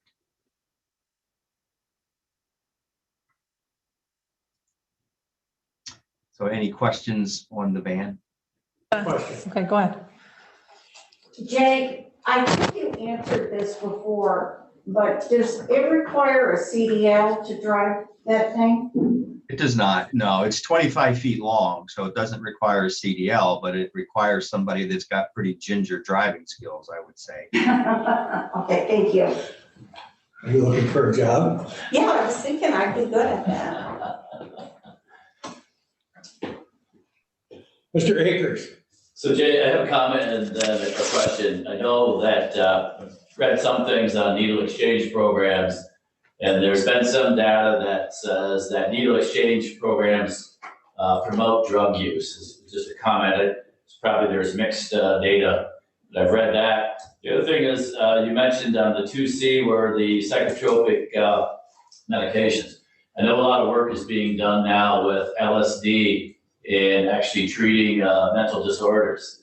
And since you listed that as psychotropic medications might be administered, would LSD be part of your medication protocol?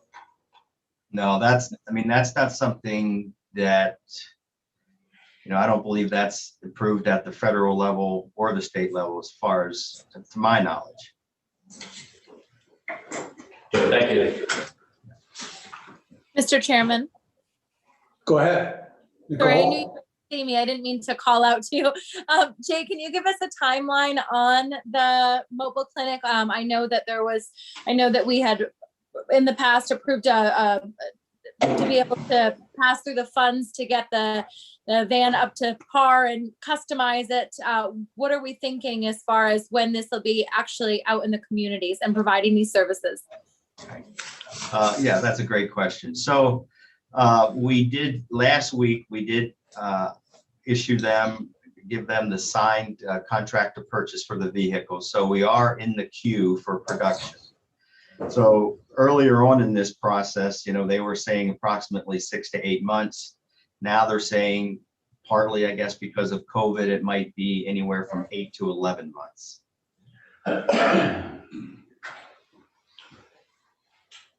Anyone else? Go right ahead, Jay. I see a hand. I'm sorry. I don't. Sorry, Rita Kern has her hand up. Okay. So if this is going to be around 11 months, and it'll be ready shortly after you think that OTP will be open in Messina. Is there anything that we can do in the community before then without the truck, any of these programs? Well, I mean, there is a provision in the OASIS regulations called in-community services. So, we have the ability, to go to any, I guess you'd say, HIPAA compliant site, so to speak, and provide, in-community services. We have done a little bit of that prior to COVID. Those were specific to individuals that had high physical health needs. So, that's certainly a possibility. It would probably be more likely that, that it would be going out to people, possibly to people's homes and providing home visits, which was the use case prior to COVID. So yes, that is a possibility. Jay. Any others? Go ahead then, Jay. Okay, so the last initiative is a citizen advocate initiative, and they're calling it a behavioral health urgent care. Other people call it open access and recovery centers, but what it is, it's a 24/7, 365 day a week essentially a clinic that's available for walk-in traffic. You can make appointments. It could be a crisis situation. Law enforcement could be involved. And that's one of the things that I think, in terms of, setting this up and doing this property is to get law enforcement buy-in to helping individuals get to the urgent care. But it's, again, it's an open access. They're going to have a crisis line. They picked Ogdensburg as the location. This is really a diversion from emergency room visits and assessments, and possibly subsequent inpatient hospitalizations that, people don't necessarily need that higher level of care, but not having an alternative, end up going to the emergency room and then sometimes end up being admitted for inpatient services. So in terms of the personnel that Citizen Advocates is proposing, they're going to have a person that can administer MAT services that has their data waiver, along with a medical director oversight. They're going to have registered nurses on staff, therapists, both mental health and addictions therapists. They're going to have recovery peer advocates, care managers, and of course customer support, which would be your front office staff. So the services that they're planning on providing is crisis intervention and assessments, stabilization, which will include respite, on-site respites, mostly for adults. It's a little trickier with children. They did talk about possibly, having respite services, but allowing the parent to also stay overnight at the facility. I don't think that's 100% worked out, but they will have adult respite. Ambulatory detox, that people can, come and get medication for withdrawal. Again, that's voluntary. They are planning to do, the induction of Suboxone, an ongoing treatment for opioid use disorder. So the Suboxone induction is, again, supposed to be 24/7, 365 days a week. They're also planning to provide individual, family, and group counseling and peer recovery support services. And in terms of the demographics, it would be both children and adolescents as well as adults. So the proposed site is 103 Park Street in Ogdensburg. It's the former Agway building. This is the Park Street side. This is actually going to be the back of the building. They're planning on having this landscaped and terraced, and they're proposing, they bought a lot behind the Agway, whether it was the same owner or not, I'm not familiar, but they did have this additional lot in the back. So this right is Clark Street. Again, up front is Park Street. So they're hoping, this is actually going to be the parking lot so that they divert, any traffic from Park Street and have them come around Clark Street to the parking area and then subsequently the building. So here is,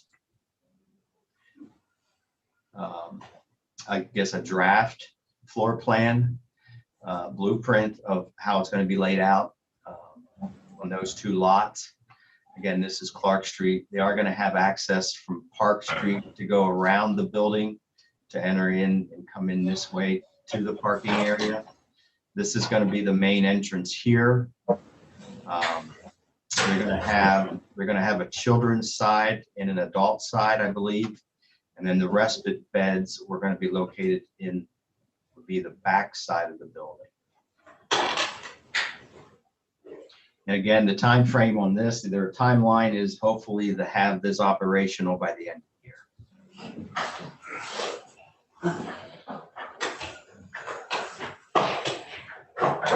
Do you have any questions on any of these initiatives? Mr. Reagan. Jay, the purpose of this program is to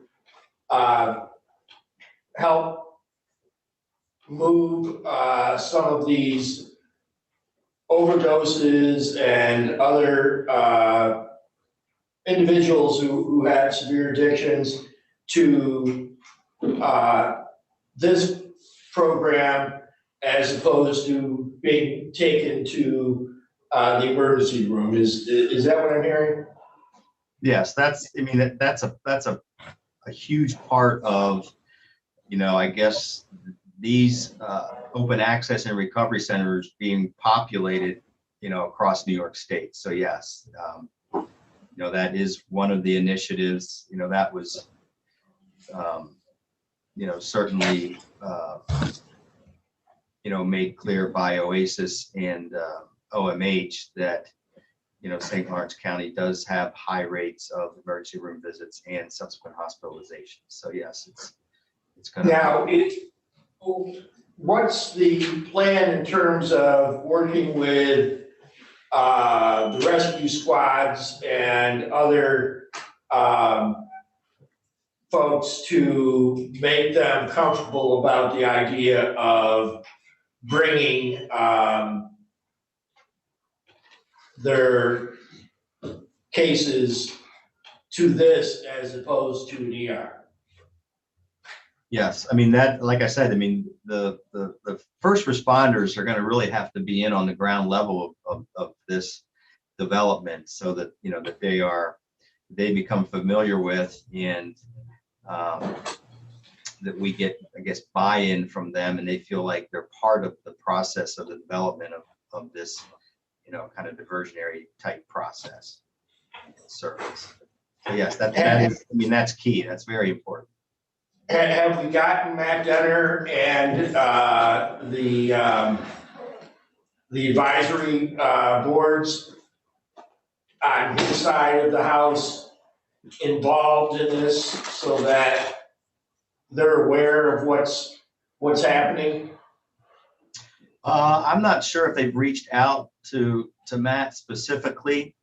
I know, again, this is, it's very preliminary. I think they are planning to meet with the Ogdensburg Planning Board in April is the next meeting. So that's one of the initial steps that, they're working with or working towards. They've also reached out to other community providers. They've talked about contracting some of these positions out as opposed to, hiring new positions, perhaps, doing a partnership with some of the agencies in Ogdensburg. Kind of a shared staff arrangement, particularly with peer services. They've talked about, us perhaps embedding one of our treatment providers, one of our therapists or counselors there. But again, that's all preliminary. So I'm sorry. Can we facilitate that happenings, so that this doesn't get popped on them 6 months down the road and there's a problem? That would be fine, yes. So you'll take care of that? Yeah, I can speak with citizen advocates about, try to get a blueprint of their process of laying this out and introducing it to the community, sure. And our own Absolutely. Emergency services people, because I think, we've seen sometimes with some of these programs, they go through a great deal of effort to get up and running, but the agencies that they're supposed to be supporting want no part of them once they're up and running. And I think sometimes, the communication needs to start much earlier on before things move too far. Yes, I agree. Thank you. Thank you. Anyone else?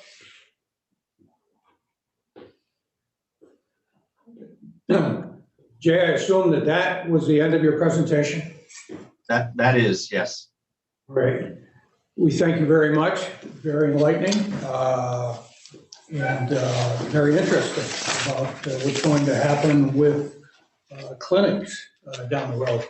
So thank you very much. And we'll move right along to the next resolution, which is authorizing the creation of the St. Lawrence County Employee Professional Development and Tuition Reimbursement Program for the training and retention of skilled employees. Margaret, would you like to move that? Yes. Second. Okay, moved by Ms. Haggard, seconded by Mr. Akers and Mr. Denisha. Any discussion? Thank you, Mr. Chair. I'd like to take credit for this, but I can't. I was approached by one of our department chiefs several months ago regarding this idea, which I wholly support. That person can make themselves, identify themselves if they choose to do so. I think this is a great tool to offer for not only retaining employees, but improving our workforce. I'm delighted to be the co-sponsor of this with you, Mr. Lightfoot, because essentially, having come from education, I value it greatly. And this would be a program that would not only be for a person perhaps that is looking to get a master's, but any kind of training that would enhance their ability to serve in their jobs. Mrs. Doyle has done quite a bit of research on other counties and some of the parameters that would be set forth in the resolution, and I hope that we could support this and move for its enactment, because I think essentially we're supporting the people that work for us, but we're also supporting individuals who live and work in our county by improving their educational abilities. And I don't know, I have a very strong feeling about people being able to, in many situations, can't afford to put the money out to go ahead, and this is an incentive to do that. And I'll let Mrs. Doyle speak to some of the specifics should anyone have any questions. I will let her do that right after Mr. Akers speaks. Okay. So my initial reaction after reading this, and I support it, was to tabling it so that we could put a committee together to talk about this rather than do a resolution. But in talking with the county administrator and Mrs. Haggard tonight before the meeting started, I'm okay with moving forward with it. In our, Mrs. Doyle pointed out that in our contracts, with all our contracts that we have, this effort is already there. So if I could, I would like to, like Mrs. Haggard, defer to Mrs. Doyle to speak about this matter. Mrs. Doyle? Sure. So thank you, Mrs. Haggard, for bringing this forward and for the board considering this as an option for county staff. I think one of the things that we have to look at is how not only we recruit, but we retain staff. A few years back, we took a pretty careful look at how we were communicating with our employees on their performance appraisals. So the board took a committee and looked at that process and put some new things in place. So we're coaching, mentoring, and training. And I think one of the things that is a natural evolution of that is improving upon the folks that we hire. So traditionally, most of the jobs at St. Lawrence County are civil service. So you take the exam, you're appointed off of a list. After your probationary period and permanency, you have the department that you're working in. You may learn of opportunities and things of that nature, but there's no real strategy for professional development. And certainly, as Mrs. Haggard mentioned in some of our conversations, that's a requirement in education to be looking at, and in many licensures, you are required to get continuing education. And we certainly employ folks who do have required education on an annual basis. But what this looks at is the ability for folks, and we looked at the region here. So we're fortunate in St. Lawrence County to have 4 colleges here, 2 public and 2 private. So the question was posed regarding what the cost would look like. And certainly that's a factor, but not the only factor when we think about these things. And in the area, the average credit hour in St. Lawrence County between the 4 universities is $1,083.75 for the 2020-2021 year. So a class, which is traditionally 3 credit hours, comes in around $3,200. Certainly, if it's a medical class of some sort or a science, it often can have a lab, and that may be an extra credit hour. So that being said, though, our average for a class would be approximately $3,200 we would be looking at. And part of looking at the resolution going through, as Mr. Akers identified, was the option to have the board demonstrate some support for this, and then I'll have the ability to go out to employees and seek their interest to determine how many folks that work for us would be interested in doing a setup like this. And what this would require is, of course, like many others, and the state does also offer a program like this, a minimum grade to be maintained, the function of the duties that they are hired and working for us to complete, maintained, but also to be able to seek reimbursement after they complete the class successfully. There also is some consideration, and the policies in draft form, I think with some feedback, we'll be able to bring that back to you as well, for a period of time post-completion, post-successful completion, that folks would commit to working with us to ensure the investment in their education pays back in the training and work that they do for us. One of the options going forward is to look at how we might improve upon the professional development across the county. So we're fortunate to have 25 departments that are county government and individual, in some respects, individual businesses. They provide lots of different services. And while someone may be hired off of a civil service list in one department, they may have great interest in pursuing a different path, but inside St. Lawrence County. So this also may give us an opportunity to cultivate some of our own employees and grow them over the years into what they actually desire to be. So I think it does a number of things. What I'd like to be able to do, if the board is supportive of moving this forward, is be able to survey our employees, bring back in a few months' time a budget modification representing what we could look at for a start, and hope to begin providing this opportunity to employees by the fall. Questions? I had another comment. Mr. Forsythe. Thank you, Ruth. Thank you, Margaret. I'm going to be the devil's advocate on this one for the small business guy. For 34 years, I've competed with governmental jobs as a small business owner. It's tough. It's tough to match retirement. It's tough to match benefits, health insurance. Many of the nonprofits, United Helpers, whatever, will encourage employees and reimburse employees to go on for an RN, an LPN, whatever, to compete against government employees. Okay, that's what they have to do to compete because they can't match the retirement, the health insurance, etc. This would just make, to me, the curve bigger.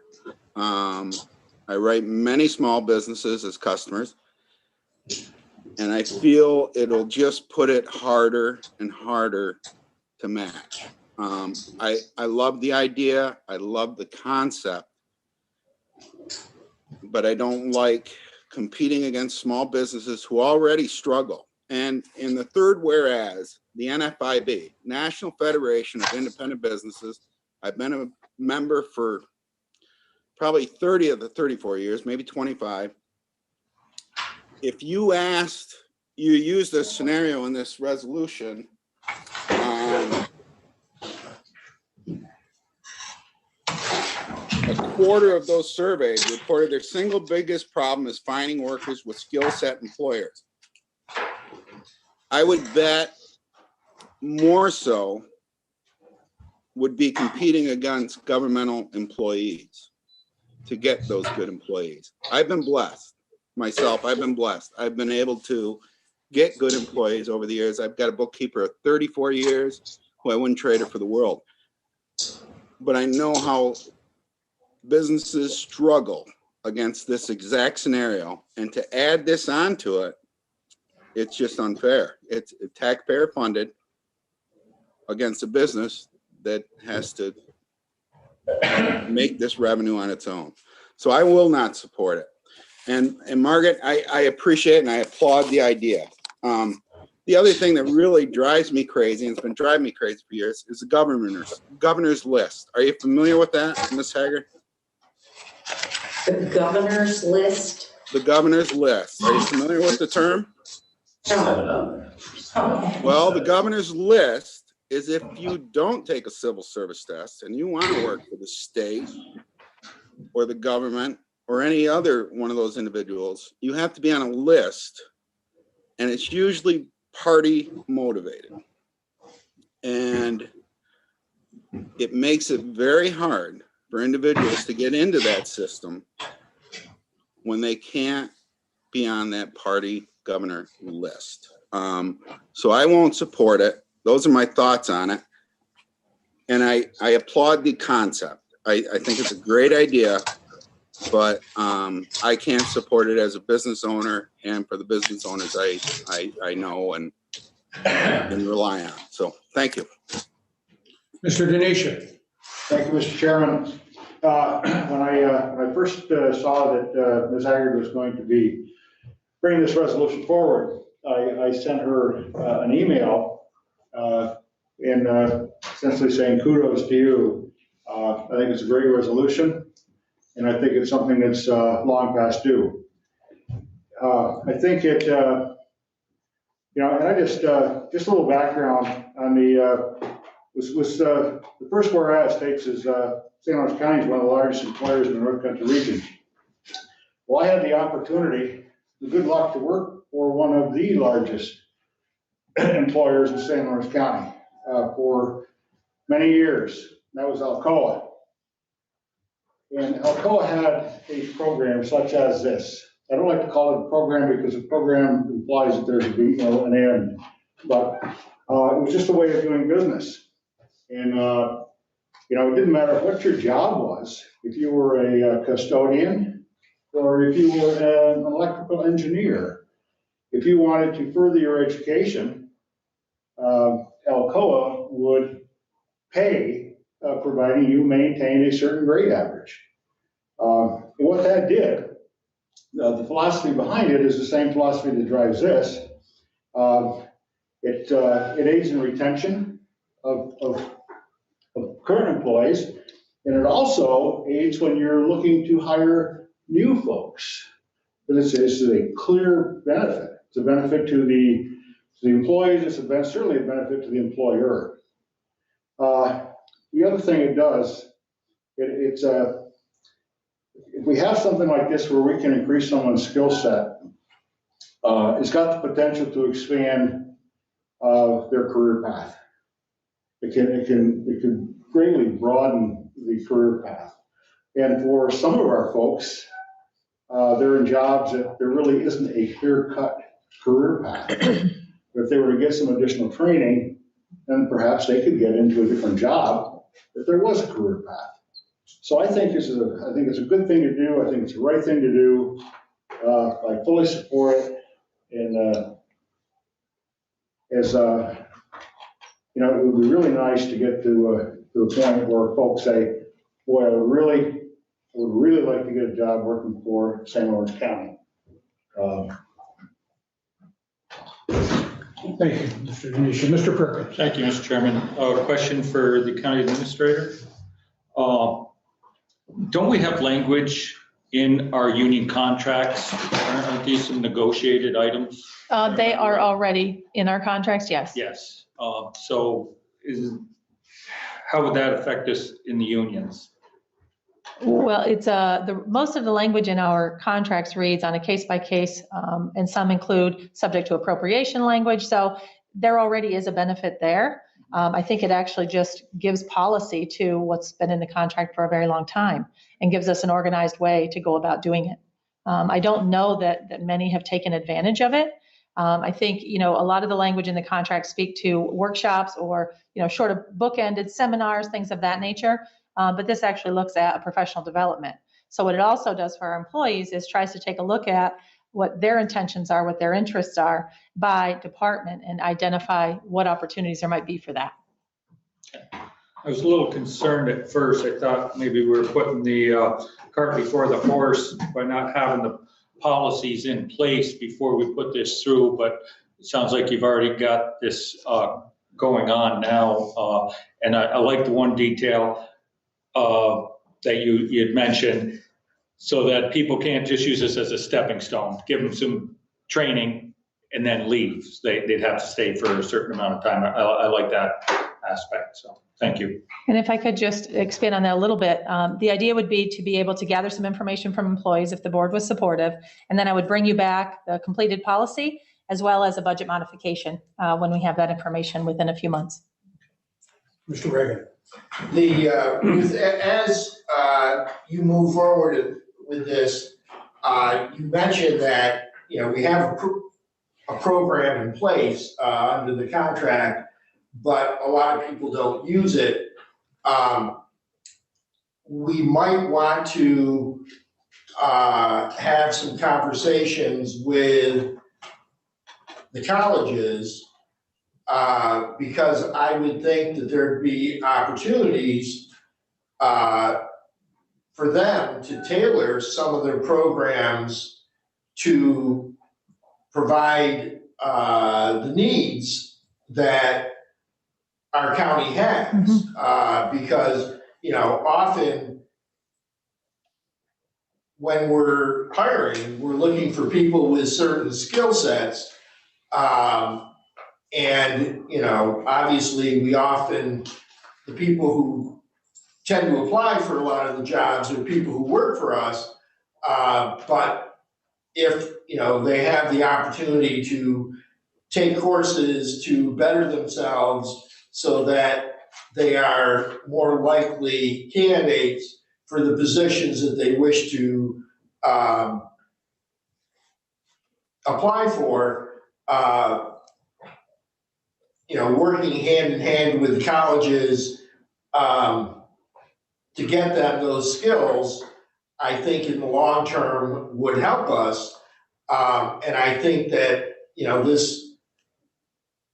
the best scenario, which, may never happen, is, the colleges, some of the colleges are actively looking for new programs, new services that they can offer, and they might here we've got 800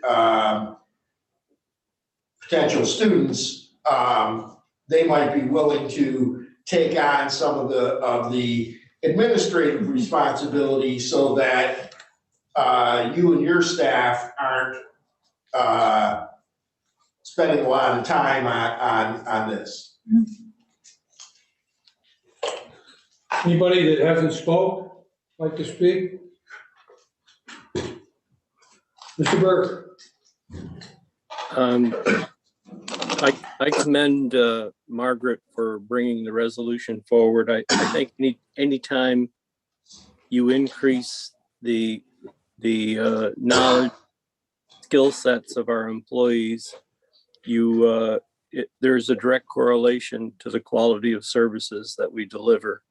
I do understand Dave's point, and it's tough for small businesses to compete in the labor market. But as it relates to our delivery of services, I think it's very much in line with what we all want, and that's we want quality services being delivered to our constituents. And when we invest in our employees, we're investing in those services. Thank you. Mr. Akers.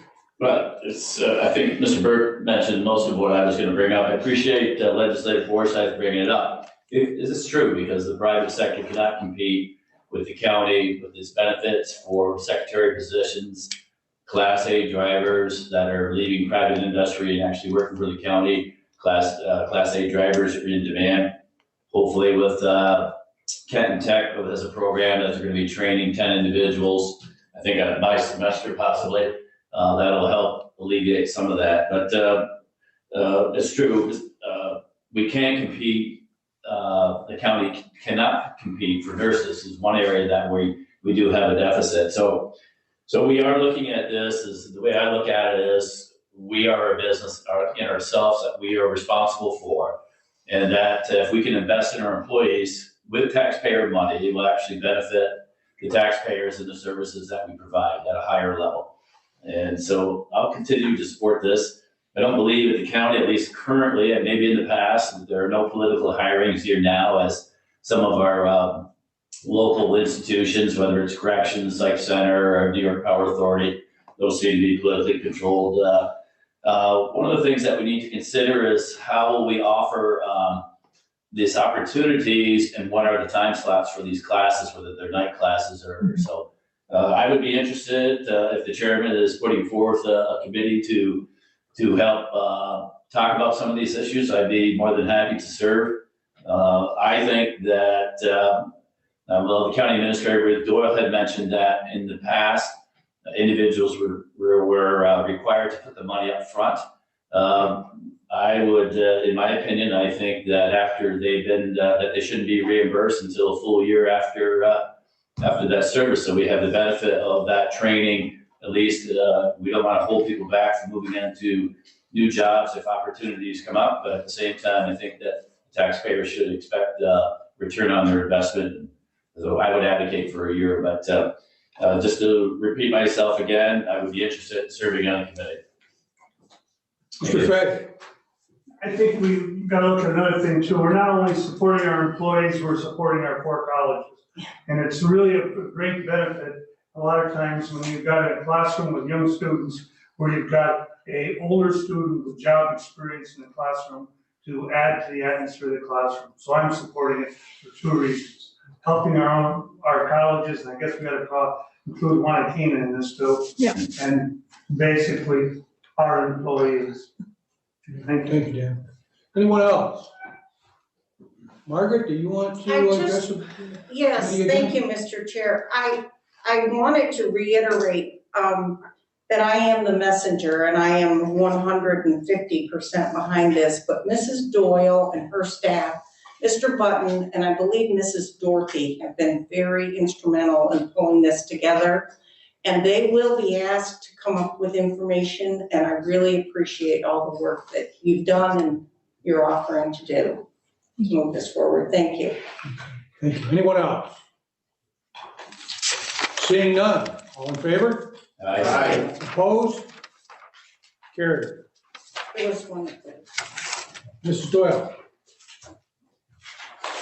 We have one department on for vacancy review tonight. I believe Cindy is here to present for the vacancies. There she is. Hi again. Hello. So we've got the vacancies on for social services. The first one is a senior caseworker. So this position for a senior caseworker is a new create and fill.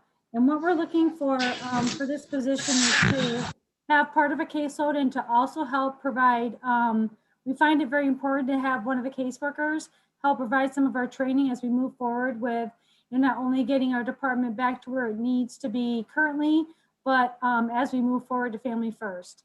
So bringing somebody with that experience to help provide, the hands-on training to our new staff is really instrumental to our moving forward. Doesn't look like any questions. Go on to clerk for legal. Okay, so the clerk for legal, this is actually a position where the staff was promoted and moved over to our accounting department.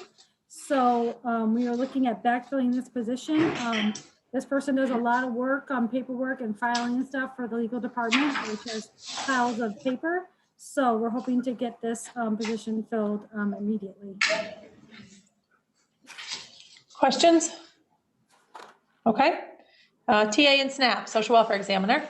Okay, so the next position, this person also was a resignation, but actually moved over to our WIOA department. So we're looking to backfill this position sooner than later, immediately. Luckily now with TA and SNAP and their actually benefits have been promoted forward, so we asked for that to be immediate. Okay, any questions on, oh, Dave has a question, Mr. Chair. Mr. Forsythe. Yeah, thank you, Mr. Chair. Cynthia, I brought it up a couple times over the last few months. SNAP, temporary assistance, they've been down, okay? Now, earlier you came through with Child Protective Services and foster care has a huge demand. And we're addressing those right here. But when TA and SNAP are at lower levels than they were a few years ago, we don't seem to address those in the same perspective. So are you comfortable with that? How do you feel about that? Well, we normally have these positions filled, and each of these social welfare examiners for SNAP serve approximately 983 individuals. So they have 549 cases that they follow. So in order to keep up with that demand, we really do need this position filled. But if I can follow up, but what I'm saying is we used to get a monthly statistic or even a couple months statistic of where SNAP and TA were at. I haven't seen that in a little bit. Okay, we get those on a monthly basis, so I can make sure that you're, Okay. we actually get a compile of all the departments, so I can make sure that you're getting that information. Okay, but my thought process is, for whatever reason, is as that goes down, the staffing stays the same. So I think it's a devil's advocate, just a fair comparison, that, yeah, we're addressing the children welfare, but SNAP is going down and we're not addressing it. So that's just my thoughts. But. Okay, and I can get you that information. And I can make sure that you've had like a follow-up over the time, a period of time to kind of more than work through fair. that. Thank you. Yep. Thank you. Sure. Anyone else? Okay, there's no other questions on, next to just the fill, Cindy, for caseworker. Okay, so this caseworker was actually resigned and has moved on elsewhere.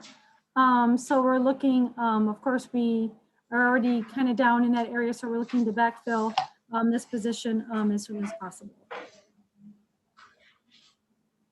This is Any questions? Any questions? Dave has a question. Mr. Forsythe. How long was the employee there? So she was, the last fill date was 10 of 2019, and she resigned in 2021, so about a year and a half. So she just got up to snuff and then decided. Yeah, and she actually did the person actually did a exit interview, so I could provide that information too. No, that's fine. Yeah, it's just a shame that we get them all trained and ready and then they're gone. So, all right, thank you. Any other questions on that one? Okay, the next one, keyboard specialist. Oh, sorry. I'm sorry, Mr. Burke, go ahead. I would be interested, Cindy, in knowing what the exit interview said, if you don't mind. Yeah, I mean, I would say probably the last few exit interviews that we've had do talk about the increase in caseloads, the stress of the positions, the lack of their own personal family time, and that they get called into work, and also their inability to shut work off. So what we're hoping with our new training is that we can provide, more hands-on training and more kind of a personal approach, and letting the staff, know and understand kind of actually what happens when you're in a position like this. So if we find people that aren't either to do the job or B, just can't handle the job, that we can either look for something where they are more compatible or, just kind of let them, know sooner than later that it's not for them. Thank you. Any other questions on that one? Okay, next one is the keyboard specialist, create and fill.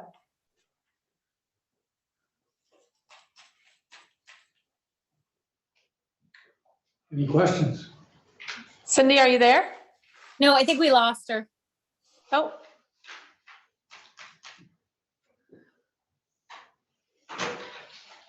Did she on the line?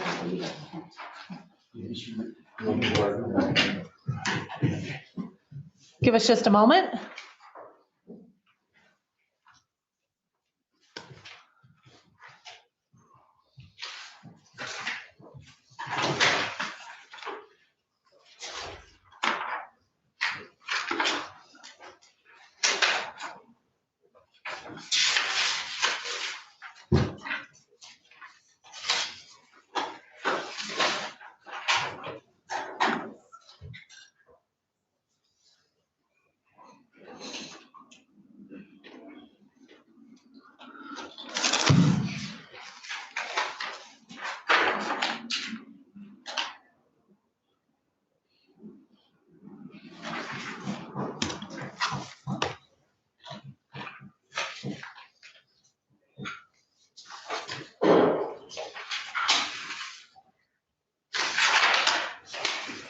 Joe, could I ask Ruth a question while we're waiting?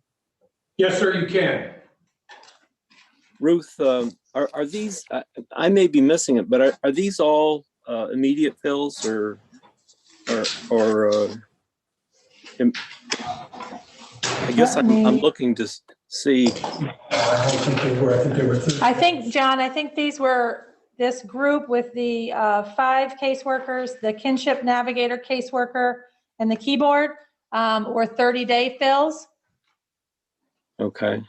The process, I believe there is a caseworker exam coming up, and I believe there were 9 positions that they're working to fill now from this March board meeting that were immediate fills. Okay. How are we doing on do we have enough recruits, Ruth? I guess I'm wondering. I believe it's, I think we're ready for another exam. Yeah. To answer your question. So my thought is they have been giving the exam twice a year, which is more, I think, than we had been, as you may be aware. So the hope is to get a large group to come in this time through with the increase of positions as well. Thank you. Ruth, these were all prevent side too, were they not? This month are for preventative, yes. I think Cindy's logging back in right now.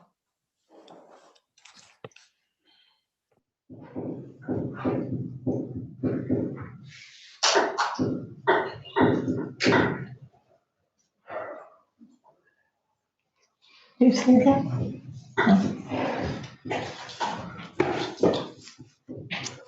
There she is.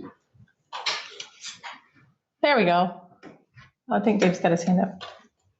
Hang on a minute, Dave, until Cindy gets on. Okay, Cindy's on. Well, she was on. That's quick. There she is. All right. We hope you'll stay with us Sorry this about time. that. Yeah. See what happens when you stop talking till it gets rid of you. I know, I shut all the power down. Mr. Forsythe, you have a question? Okay, thank you, Mr. Chair. How many new positions, Cynthia, since you took position? Have we done? New, not refills, just new position. So new positions, I believe last time we received, and I don't have those numbers with me, but maybe 10. So this now for these positions, that was Child Protective Services. So now we're looking at the other side at Children's Services, Preventive and Foster Care. So do you have the total or?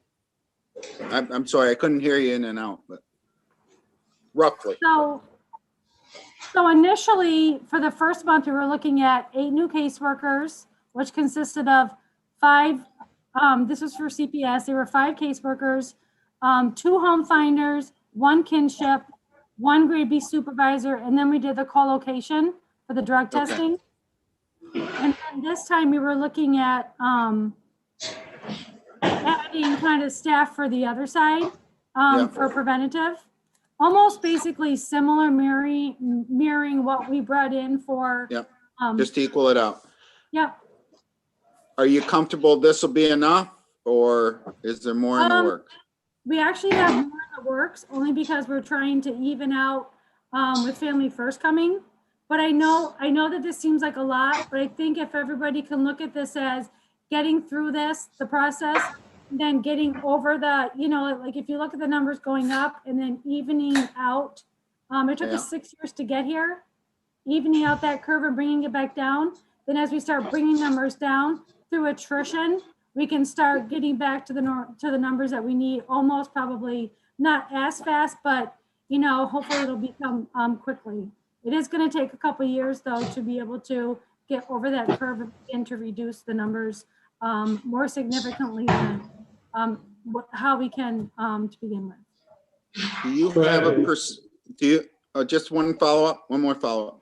Mhm. Do you have Go a ahead. percentage of, and John mentioned it earlier and I've mentioned it, is how many people leave in the first year and a half, 2 years? Do you have a percentage of how many new hires leave within the first 2 years in this specific department? I can get that And number. can you get but- that? Yeah, but what I do Yeah. have is we do have about a 12% turnover per year in general. Yeah, but I'm thinking this one's gonna skew that, this Yeah, department. and that's why we Yeah. want to be strategically planning our training so that we're looking at Yeah. moving forward and not backwards. Yeah, because to me, it just, I don't have a problem. I'm going to support you. It's just, you put a year and a half worth of effort into the people and then they leave and it Mhm. drives me bonkers. So that's just me. But, all right, thank you. Anyone else?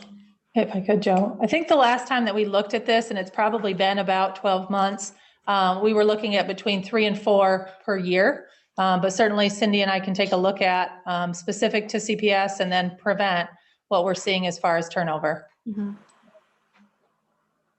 Okay. So Cindy, starting with the keyboard specialist for children's services. So we're looking at this position, another keyboard, because what we're trying to do is kind of keep up with the paperwork of the new staff coming through.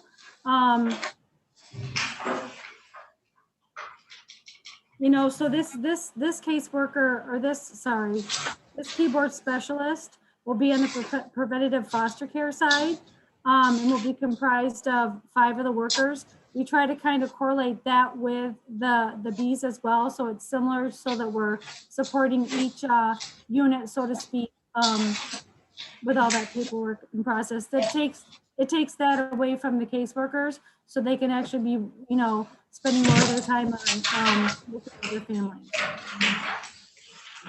Questions on that one? Okay.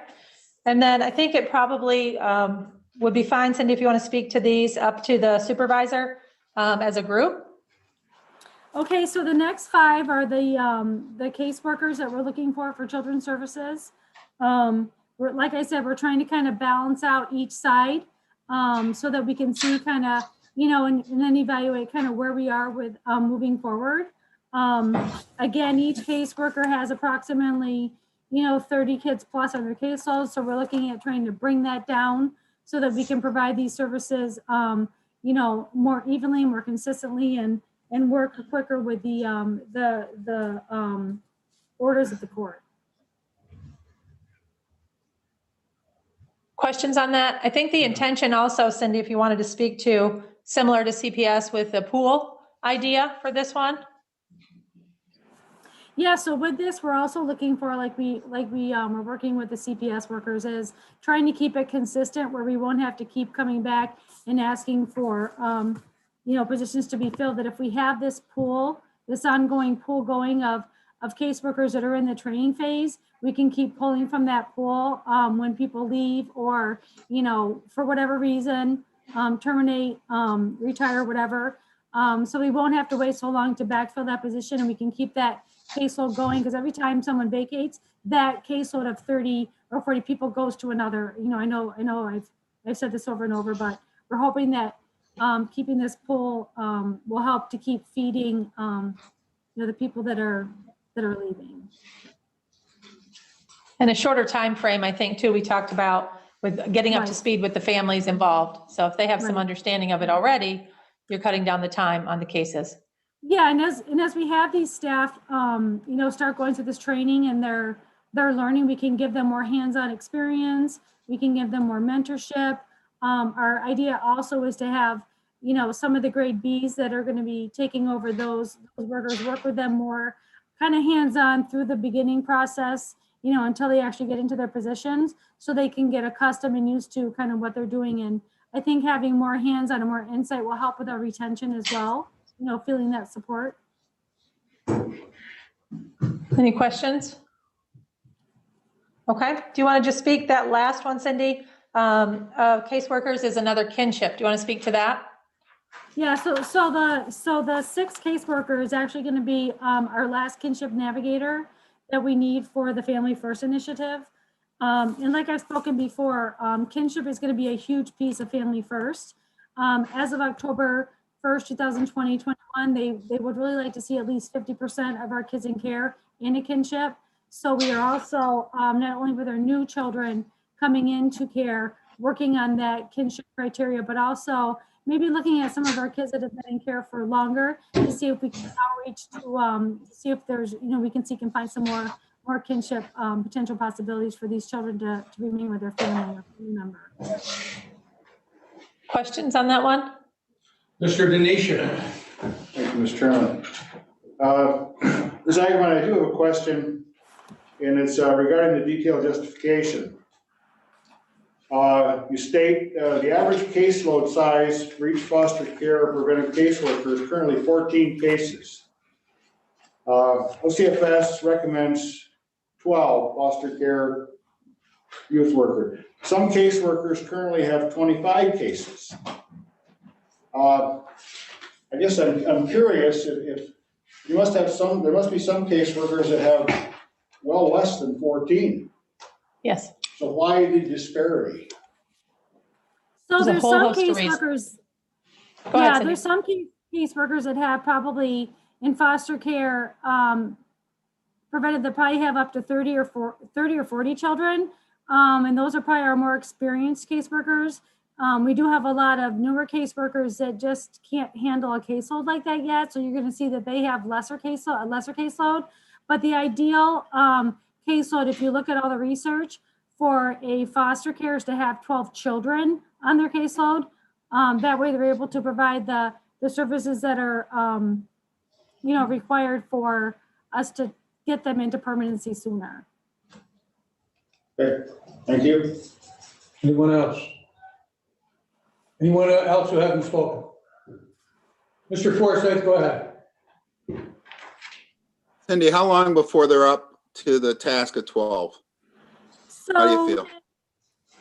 It depends on how many caseworkers that we are able to receive. But the problem too in looking at this is, you know, there's mandated training through OCFS that each of these caseworkers have to go through, which is 3 months long. I mean, there's nothing you can do about that. So, and then we have to add on all the other training. So I know it seems like a lot of staff in the beginning, but what we're trying to do is get them started through this process that we can work through. And I think during that time, you're going to see some of these staff, you know, of course, some are going to rise to the top, some are going to need maybe some additional training.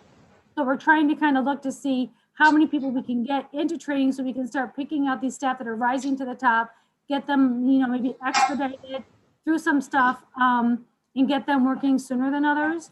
Again, we're also reaching out to Oneida County and other counties who have revamped their whole training process for this reason. So we're hoping that we can kind of bring in some of the new ideas and innovation that they've had in getting these staff kind of processed a little bit quicker if they're kind of catching on faster beyond the 90 days. A year? Up to a year. It takes up to a year, but we're hoping that after they have the first 3 months of the mandated training through OCFS, that we can, you know, maybe look at different ways that we can expedite some of the others and get some of them into some caseload sooner than that, as long as they're ready. But we want to make sure they're ready so we can reach them. Absolutely. Okay, thank you. Anyone else? Cindy, what I would like to see is your department puts out some pretty interesting statistics every month. I think what I would like to see is the statistics on case assignments, much like we see with community services and their clinics and their mental health and chemical dependency. You can do it by clock number. How many cases do the individuals have? How many cases came in? How many cases that are assigned out, how many cases were disposed of. I think caseload is an important thing, much like Legislator Forsythe alluded to with regard to SNAP. We don't see anybody coming in here asking to reduce levels of staffing, even when the number of cases or the number of whatever you'd like to call them have gone down. But boy, let our caseload in some other area go up, and we're looking to throw a body or two at it. I'd like to see that. I'd like to see that included, and I would appreciate it if you would see to that. Sure, we do receive monthly stats and data from the staff. And, you know, and I had a discussion with Ruth today. We've been looking at some of the way that the staff are kind of processing their data and information, and some of it isn't extremely clear. So I've been working with the staff on how we can clarify the data and present it in a way that will kind of be a snapshot for all of you. So you can, it'll be easy to understand and easy to make, you know, it'll make sense. And I think the other thing too is, you know, as we start to see the children go down, we're definitely going to be watching the data every month, you know, and as with other departments, and really looking at what the overall need is. Okay, thank you very much. Oh, and those statistics that Cindy was talking about earlier, those are on your Google Drive in social services in the department file. So you can get those there. Okay. For a long time, we looked at by hire date, so it wasn't by employee number. But I think, Cindy, that's something we could work on, getting information pulled together. What we don't have is a closed date, closed cases. So that's something we could talk about as well. Yep, sure. And then the last one on the vacancies was the grade B supervisor. So this one's for children's services. And again, like this grade B would be over, you know, the new pool of staff coming in, the 6 new caseworkers. Like I said, we're trying to get a supervisor, and probably this, of course, this grade B will probably be somebody like moving up who is a current caseworker now. So that staff will be able to work with these staff as they begin their journey through, you know, the process of training and be able to provide that hands-on insight and all the information that will help them. And like I said, we're looking at ways to retain. We're hoping that this will help improve that number as well. Any questions? Okay, thank you, Cindy. All right, thank you. Okay, moving along to committee reports. Legislator Akers, the Department of Health, the Board of Health, excuse me. Well, let me get back to my screen. I was looking up for you were just referencing social services and Did you find that? Yeah, that's not the easiest place to navigate. We'll try to make it easier. So I'm deferring to Mr. Denisha if you could read that off. Right. To the interest. Mr. Sheridan, how about CDP Board of Directors? Yes, thank you, Mr. Chairman. The St. Lawrence County Community Development Program Board of Directors met virtually on Wednesday, February 17th. And first thing they discussed was some correspondence that came in that where a certificate of thank you from the United States Census Bureau for participating in the 2020 census was given to them. They talked a little bit about that. They also talked about a newspaper article during the correspondence session about an Augsburg Head Start child participating in a project in Head Start accepting applications. Another article about the Potsdam Neighborhood Center receiving a $500 donation from TJ Toyota. They went on to talk from standing committee standpoints, viewpoints of what's going on in their department. The Head Start base grant is 89% spent, and they will see a decrease in available funds once they receive a pay for the bus. Once they receive and pay for the buses that have been ordered. But there are no concerns within that budget. And then there's the CACFP, which is a child adult care program. That's the grant money there is spent on meals, and then the funds are reimbursed to them. And due to COVID, they didn't purchase as many meals, therefore they've not been reimbursed as much. they're hoping for a better year in 2021. And then there's a weatherization base grant. That base grant weatherization is close to being fully expended. And then there's the weatherization health and safety report. There were no concerns with health safety in that report they issued. Then there was the housing voucher for like Section 8 housing. That currently showing a profit with no concerns with their budget on that front as well. And then there's the CSBG. There are no concerns with any of the CSBG, which is a community service block grant, townships, food banks, budgets. And they also talked about their finances. The open invoice report reflects all bills due, the amount, and if they're past due. And so as of January 31st, the open invoice report shows a total of $29,750 in unpaid bills. And all these bills have been paid as of beginning of February 2021.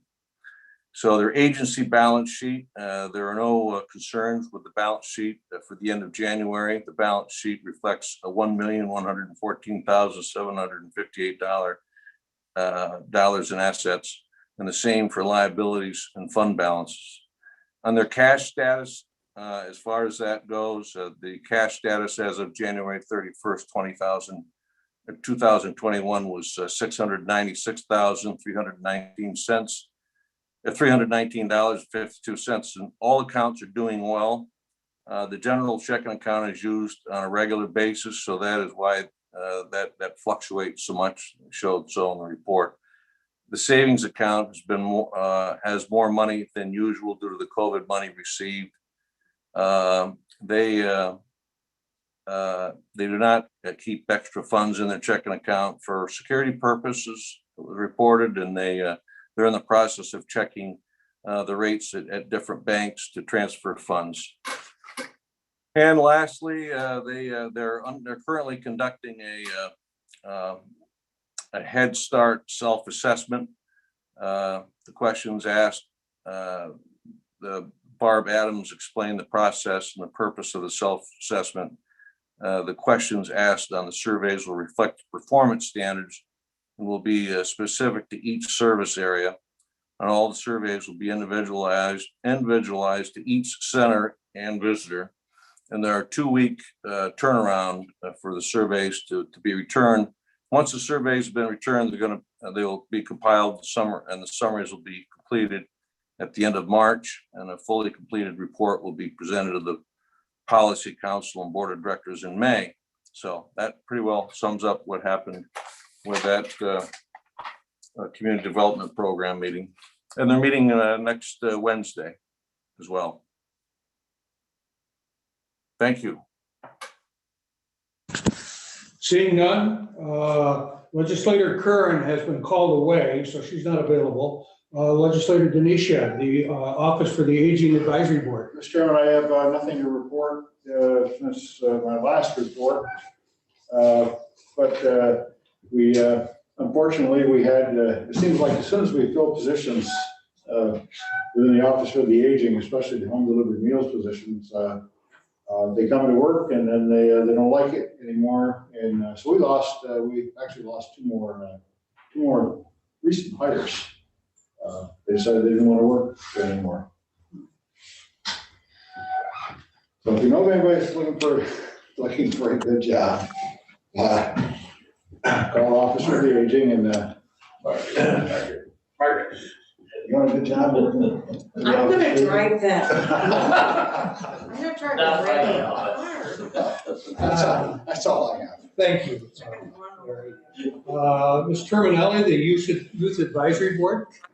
Yes, sir. So at our last meeting, they start at 3 o'clock and my contract time, I joined late, but they reviewed some of the updates with the youth development programs in the state. Cuomo's executive budget will call for a 5% reduction in those funds. And then there's also been change to appropriation language that will require any claims to be submitted in a 3-month basis rather than the 12-month from previously.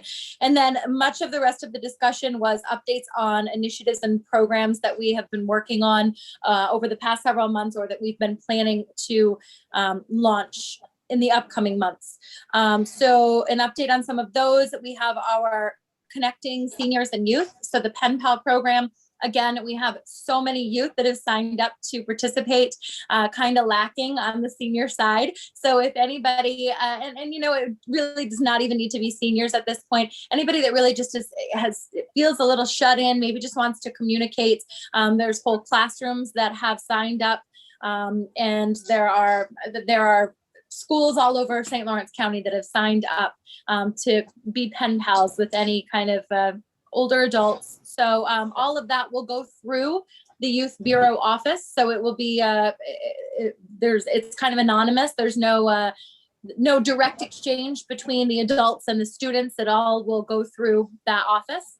The People Project and the Buddy Project. So this is a tutoring project that's been a partnership that the Youth Bureau has been involved in. It's a virtual tutoring and a parent support group through the People Project in St. Lawrence County, and also in collaboration and partnership with some of the colleges, St. Lawrence University and SUNY Canton. The College Connections program is developing and moving along nicely. This is a program that will provide mentoring from college students that are involved in athletics with high school students that are involved in athletics that think that they might want to play at the college level. This will allow them the mentor support to keep them, sorry, the phone's ringing in the background there, to keep these high school students in check with making sure that they're able to keep their grades up and participate in sports so that they're eligible at the college level. So that's been through Potsdam Clarkson so far, and they're reaching out with Canton and St. Lawrence Universities next. We also have a new initiative, the Connecting St. Lawrence County Youth. So it's promoting cooperation and collaboration between youth service programs in St. Lawrence County. It's really open to anybody that serves youth. So it's very, very broad in that nature. They'll have quarterly meetings where kind of a sharing of services so that all organizations and individuals that provide any kind of services to youth can just be kind of kept in the loop as to what services there are in St. Lawrence County, both being offered through the county, but also through private organizations, schools, teachers that are doing tutoring, anything like that, just to support youth in the county. And then the EMC partnership with the Youth Committee for Earth Day, and I will update you about that after our EMC meeting on Wednesday. But one of the programs is we were planning a trash dash kind of an idea, kind of like a 5K, a virtual 5K that communities would do just to clean up their communities and their neighborhoods during the Earth Day weekend, thinking about the 23rd, 24th, 25th. And I just received an update, and maybe Ruth can provide more information. I just received a last minute update actually during our meeting that it looks like the highway department will also be participating in this initiative and doing kind of an adopt a highway through that weekend of the 24th and the 25th in hopes that we can not only clean up communities, but also looking at our county highways as well. So there'll be more information coming about that. And like I said, Ruth, you may have some more update than I have on that.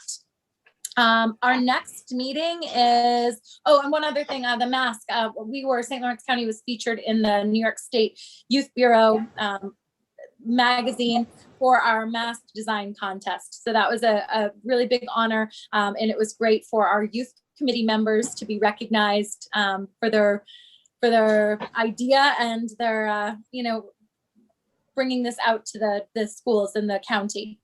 So I think that's about all I have. Any questions? I'd just like to let you know that I attended the meeting of that invasive species subcommittee. I was very well received. We had a very nice conversation. Too short a time to get anything of substance accomplished, but we certainly raised the issue with them, advised them of what the thought was with regard to trying to deal with it. Not a total answer, but a Band-Aid, so to speak. So I thank you for putting me onto that. Good people, and as I said, very well received. Great, thank you. All right, and we are now at old or new business. Any old business? Any new business? Mr. Akers. But just the Board of Health will be meeting tomorrow night. I thought that you had mentioned appointments, but so we're meeting tomorrow night. There was something in the news that concerned me. I don't know if other people saw it. Is Dana with us, Dylan? I doubt it. Okay. But we can certainly get any questions to her Okay, and so get it you an was answer. reported in the New York Times and the Washington Post, and it was about the vaccine czar here for New York, Larry Schwartz, that apparently been allegedly reaching out to counties and for their allegiance to the governor. So I wanted to ask Dana what was the contents of the conversation and if she'd actually even been contacted. I can find out. I saw that report as well. You saw the report? I did. Okay. Thank you. Anyone else? Mr. Smithers. Are we going to discuss the Black Lake weed? We are, just as quick as we get everybody else out of the way. Is there anybody else that has any new business? Okay, then Nicole has something. Beg your pardon? Oh, go ahead, Nicole, I'm sorry. Sorry. And I just want to bring this up more of an advocacy type of a thing. I'm not sure if our board can do anything about it. But I think I mentioned or I alluded to a few weeks ago at one of our meetings that I'm among one of the many people in New York State right now whose social security number has been compromised and is being fraudulently used for unemployment benefits. But since then, I've actually had a couple of constituents reach out to me about their aging older adult grandparents that have been pretty much hacked and are sending money to these people.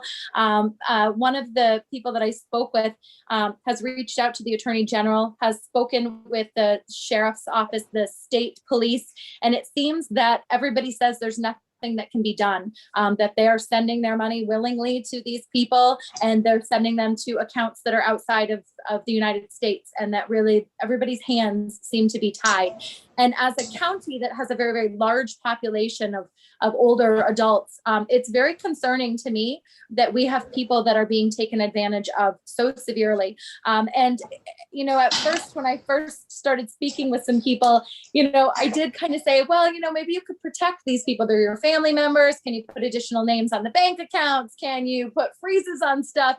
All of the things that we typically do when our identity has been taken. But as I continued in conversations, it seems that these people are really being threatened and harassed, and they're afraid that these individuals that contact them are going to physically hurt them. They know their address. They're going to come after them. And many of them are sending money out of fear. And I don't know, like I said, if there's anything that this board has the authority to do, but it's just very concerning that our residents in this county are being taken advantage of and they are being targeted. So I don't know if anybody else has any input on that, or like I said, if there's anything that can be done, but I just, these people are reaching out to me and they feel powerless. And I told them that I would bring it up. Thank you. Mr. Forsythe. I can sympathize, Nicole. I have a wife that is collecting unemployment, got a card. I got a brother that's collecting unemployment, got a card with their social security numbers, with their quarterly report. No one seems to know how it's generated, where they got the information. You have to sit on hold. You have to call the 3 credit bureaus to freeze your credit. So if I want to take advantage of low interest loans, you can't. It's a nightmare, and it's a shame. And I think it's COVID related. People have a lot of free time to figure out passwords and codes and things like that. It's terrible. I agree wholeheartedly. And the elderly are probably the most exposed, and it's just a shame. But I can attest to it. I've seen it, and I just can't believe it takes place. I can't believe it. But I reached out to Attorney Button too, just to get some advice, and he was great with it. But it's just a shame. It is a shame. But. Ms. Hager. Thank you, Mr. Chairman. They must know who's old and who isn't, because I've gotten those calls saying, and they start out by telling you that your social security number has been canceled. And if you don't call this number, of course, I don't believe anybody who tells me anything, so unfortunately. But in the past, I've noticed that the Potsdam police, and I don't know if other agencies can do this, will print a press release warning, like if something like this were going on. North Country Now does it quite often. I might suggest that older people, or through the Office of the Aging, if they could, because it is older people and it's terrifying. The techniques they use are very persuasive, and you have to be pretty, I mean, people do not have to have any problem or anything to go along with this because of the way that these people are so professional at getting you to do whatever it is they want you to do. It's really scary. I've seen people go down this rabbit hole and help these people out because they're terrified of the consequences. But perhaps some sort of press release warning that this scam is out there. But there are so many, it's hard to pinpoint. There's the Social Security, your car warranty's gone. The unemployment thing is a huge problem. People are receiving 50 or 60 letters from different states where people have filed for unemployment in their names. And I know the Sheriff's Department has looked into that, but that might be a solution. It's very sad. Mr. Denisha. Yeah, I think the Office for the Aging, they put out a publication every month, Poor Living. Yep. And Ruth, if that's something that. I'm happy to. I already made a note. Talk to Office for the Aging. Yeah, happy to. That's scary. Mr. Button, can you Thank weigh in you. on this perhaps with some timely information? I can. The information that I have is really to help you identify exactly what you're looking at. But these are what are known as targeted phishing or spear phishing attacks. It's a form of social engineering where the individual is able to glean specific information from the target or from other social media or other sources, i.e. the internet. And then utilizing that information, they are able to identify a target. They are able to utilize that information to convince the target of a personal threat and glean additional information from the target in response to that threat.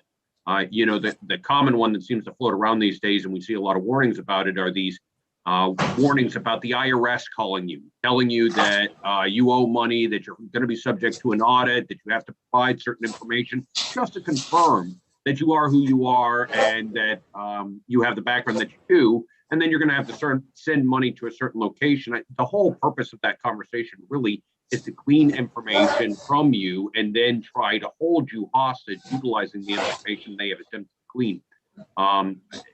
The only thing that we can really do is educate. I think Legislator Terminelli was right on spot. I think Legislator Denisha was right on spot. I think Legislator Haggard was right on spot. If we educate folks about some of these types of tactics, for instance, the IRS will never call you and ask you to give a social security number or give certain identifying information over the phone. They just don't do that. And the IRS frequently has to issue statements saying that they won't. Anyone that initiates a contact with you and then starts asking you to identify yourself, chances are that that's a questionable contact, and you should start scratching your head a little bit about that conversation.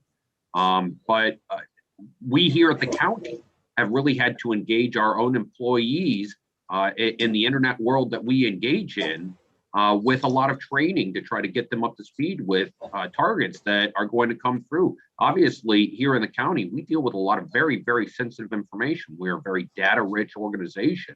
that a lot of individuals out there with nefarious objectives would love to be able to target and try to get a hold of. So it's a daily fight, but it's an educational fight, unfortunately. I sympathize with Legislator Terminelli's concern, but especially for these individuals that are overseas or outside of the country, there is very, very little that can be done to recover afterwards. The fight is in knowing, and as G.I. Joe used to say in my childhood, knowing is half the battle.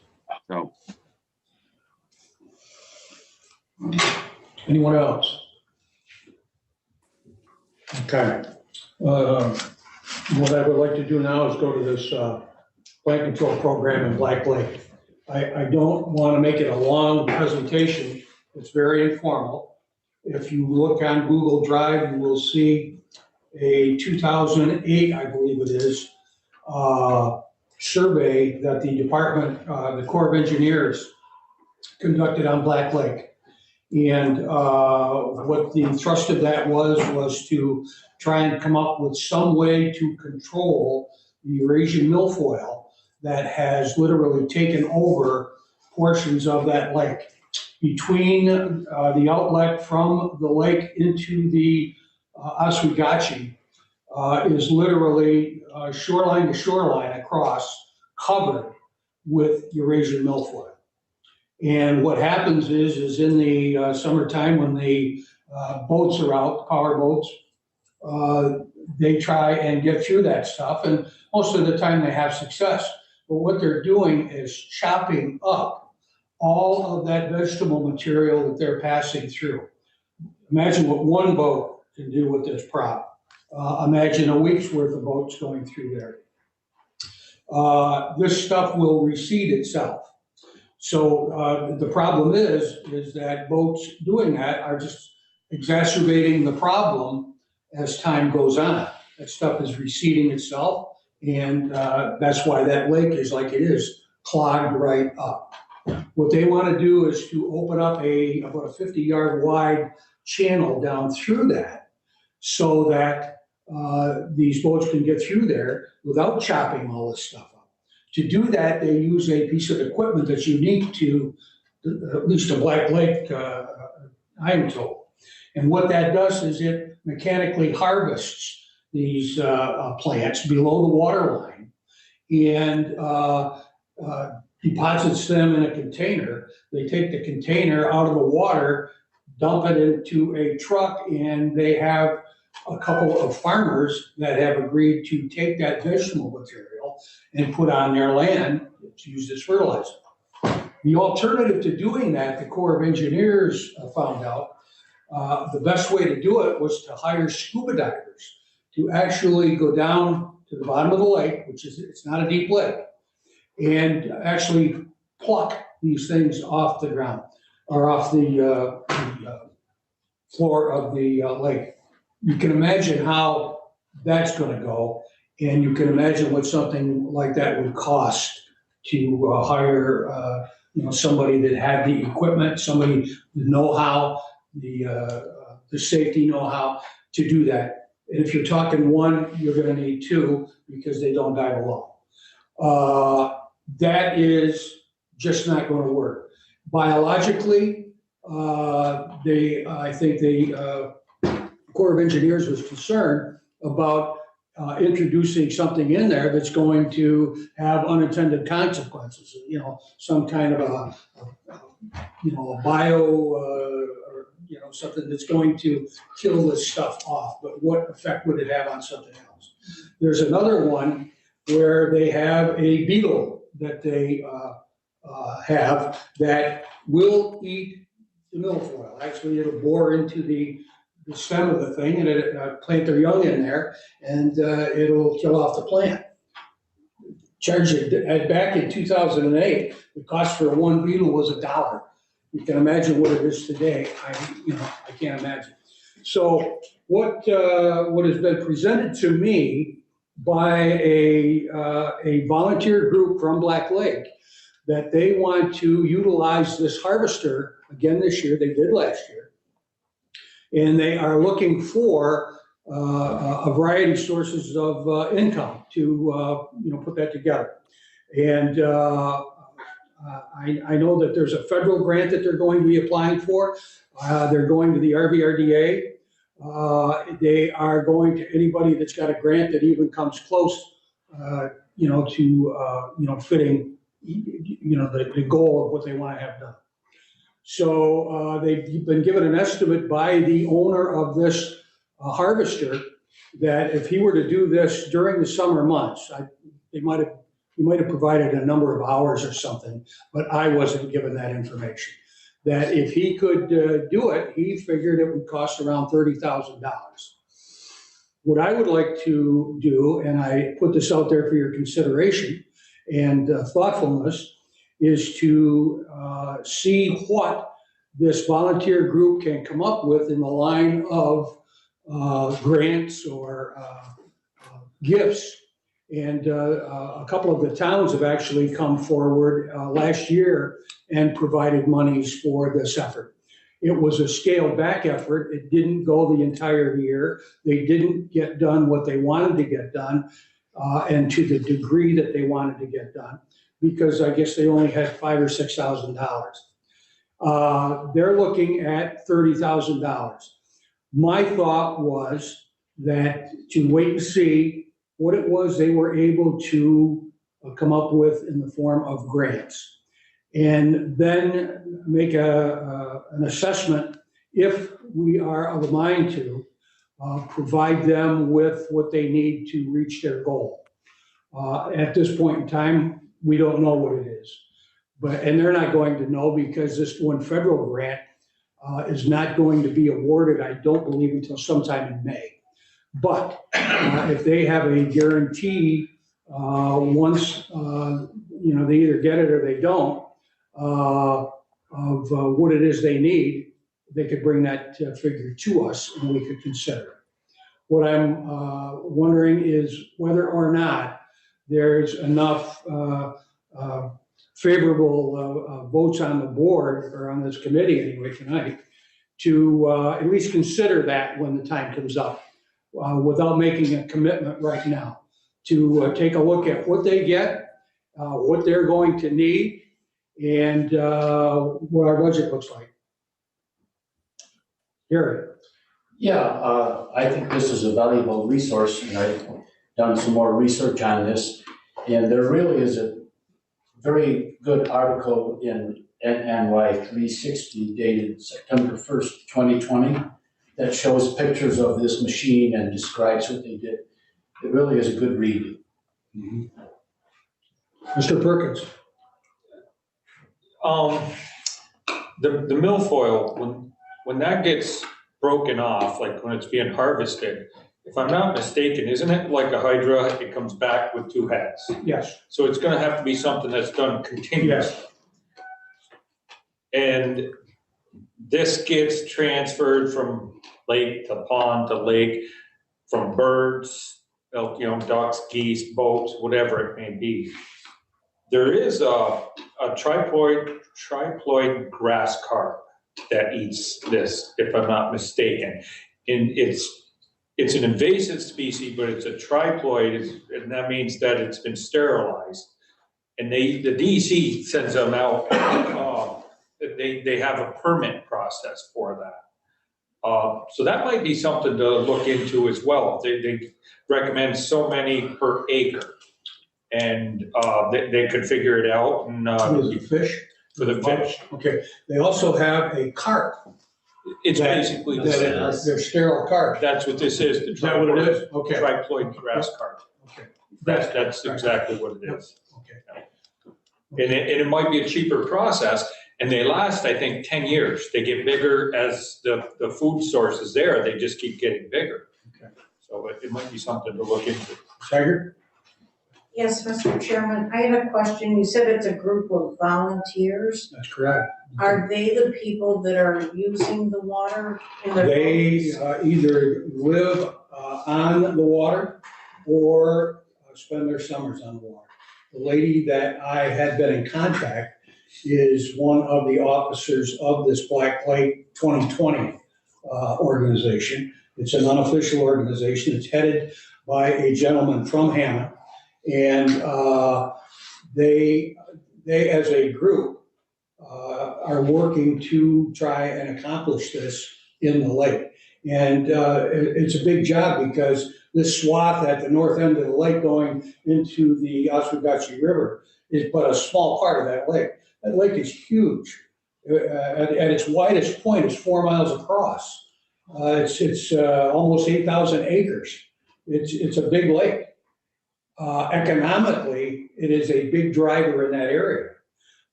Back in 2008, they estimated that brought in over $7 million worth of business just to that area.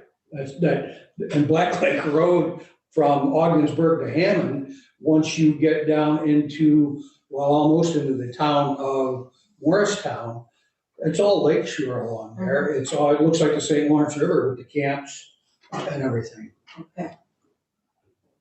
So, Mr. Reagan. Mr. Chair, the Environmental Management Council,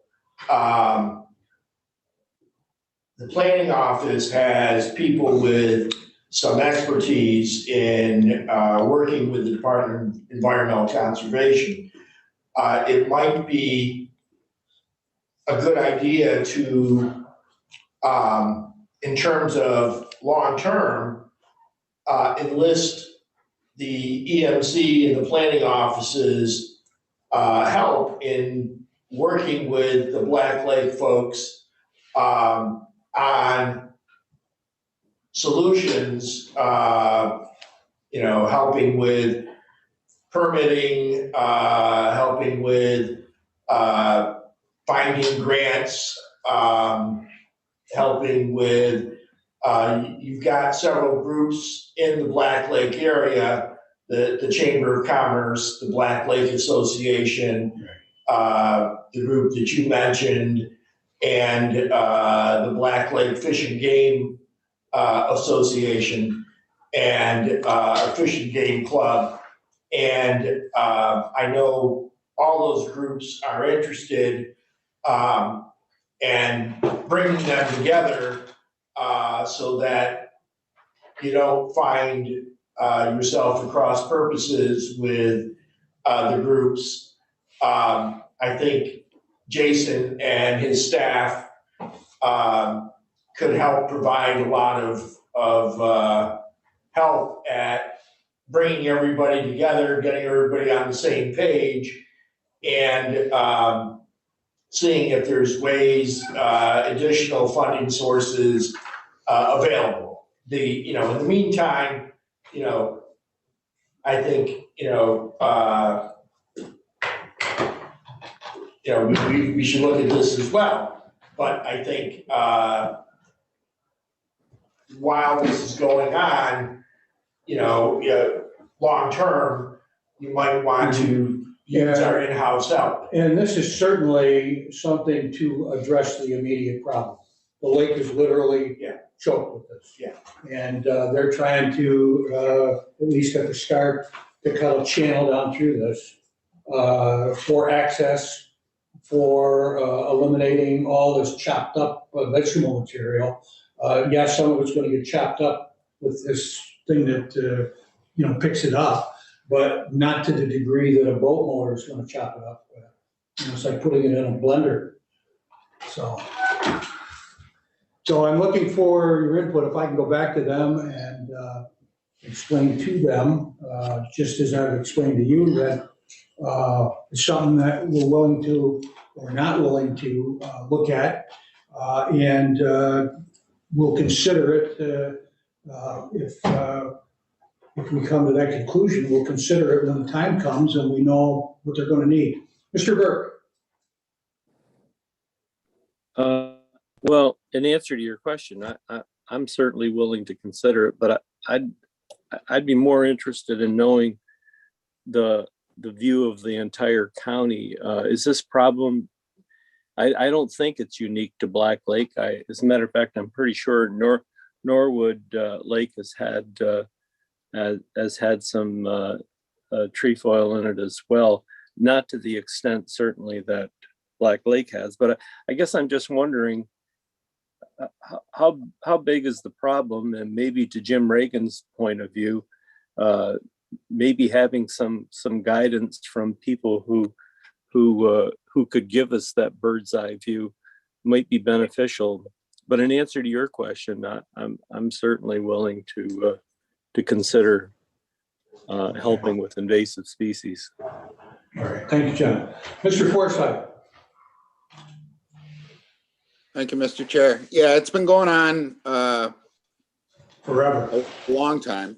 And I believe Tom Nichols sat in your seat, Joe, before, and it was going on back in those days. And I remember the $7 million figure that Black Lake brings into the economy, which is probably much greater now. I read the study today. I read a lot of that study. It said that picking and harvesting is like putting a Band-Aid on it, would be the best of my ability. It's not going to fix anything. It would keep it open, but that would be an annual maintenance thing, and it would seem extreme. I think you're going to have to call in the big guns on this for sure. I'd be all interested in helping out however we can, but you're going to need the big guns for this one to fix this one. It's an issue that's been going on and going on and going on. It's going to take money. And it really sounded like instead of pulling it or harvesting or cutting it, it sounded like you got to nuke it. You got to put some sort of chemical to get rid of it. And then you got to worry about what the after effect of that is. But, it's definitely an issue that needs to be addressed. Yeah, I agree. And they agree. What they're looking at is a quick fix on this, this one particular area. Yeah. So, Mr. Akins. Oh, just page 6 of the report covers a lot of what we talked about, the grass carp and all that would have to be screened. They aren't fertile, like you said, Rick. But they also the DEC says very unlikely to be allowed by the New York DEC, and the success of the fish is limited. They do like the milfoil, but it doesn't seem to be a solution. What is the actual cost of a machine if harvesting is $30,000 a year? I can't answer that. I don't know. Okay. I mean, this is no state-of-the-art machine. It looks like one of those Amish hay things that brings the hay up in bulk, not in bale, up over the top and onto a wagon. It's like I say, it's not very sophisticated. It's called a hay loader if you don't know the farming stuff. So I know that. Thank you. Well, I didn't know if you ever used one of those things or not. He's mechanically inclined, Gary. I agree that the hay loader thing is just a temporary quick fix kind of thing. But I read the whole report there and agree that the carp might sound good, but there's doubts whether the DEC will allow it. Now, the weevils, to me, were intriguing. Biologically speaking, seems to make sense to give weevils a chance. Okay? I can see the t-shirt. I mean, for $1 a piece, I don't know how many it takes. Well, that was 15 years ago now. Okay, you can try it on a small scale in one area.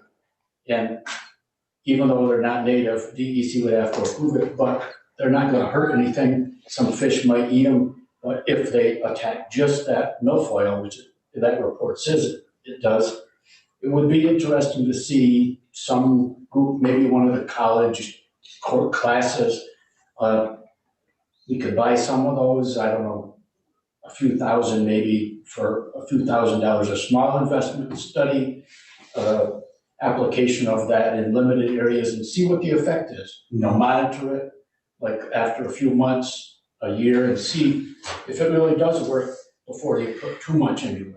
Well, the group that approached me is the one that supplied that survey that you read, that 2008 survey that the Corps of Engineers did. So I'm sure that they're aware of that. And I think you're right that, long term, it needs to have a long-term effect, not doing this year after year after year and having to go back to next year and do the same thing, all over again. Past practices, don't indicate that there's going to be any long-term lasting effect. We're going to run into the same thing next year. And it's weather related too, and that kind of stuff. If we have a nice summer and a nice hot sun, it grows. So that's the problem. Margaret? Did you say Margaret? Yes. You did, thank you. That's me. Thank you, Mr. Chairman. What Jim was saying makes a lot of sense to me. That's an asset too that we could provide along with this Band-Aid approach, as you phrased it, but having the people in planning look into this who have access to a lot more information about the ecological impact, I think is a great idea. I would really. And I will have you know, I did speak to them about planning and the EMC. Okay. So they are aware of it. And unfortunately, the lady that I'm dealing with is from the Rochester area, but spends 6 months out of the year on the lake and the other 6 months back in Rochester. She just got out of the hospital with a shoulder operation, and I can relate to that. Yeah. She's going through hell right now. So she will be up here, and we talk on the phone about once a week, and I'll make sure to reinforce what I'm hearing here tonight. Mr. Reddy. Yeah, the weevils, just so people know, the weevils are in Black Lake. The problem is you have to get a lot of weevils together at the same time and put them where you want them to feed. And when they've eaten the food supply, then they die off. So the weevils are a very great solution. DEC doesn't have a problem with them, but finding someone who is currently in the business of raising the weevils and willing to produce more weevils, 30,000, 100,000 weevils is a serious problem. We as the Environmental Management Council was created to advise the county legislature on issues, environmental issues that come before the county. And, I would think that as part of any assistance that we would give this group, we would insist that the Environmental Management Council and the Planning Office work on this, because as Mr. Burke said, there are other lakes in the county, and we will hear from them as well, or you guys will. I think long-term, we need to bring some of our best minds together to help address this so that we have a long-term plan for how we're going to help this, because we have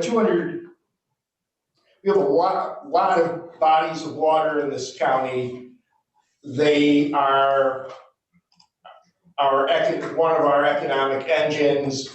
Black Lake arguably is our greatest one outside the St. Lawrence, and we should try to come up with ways that we can help. And I really think that the Environmental Management Council and our planning office are the perfect group to help address this problem, so that it's not always a stopgap. What do we do?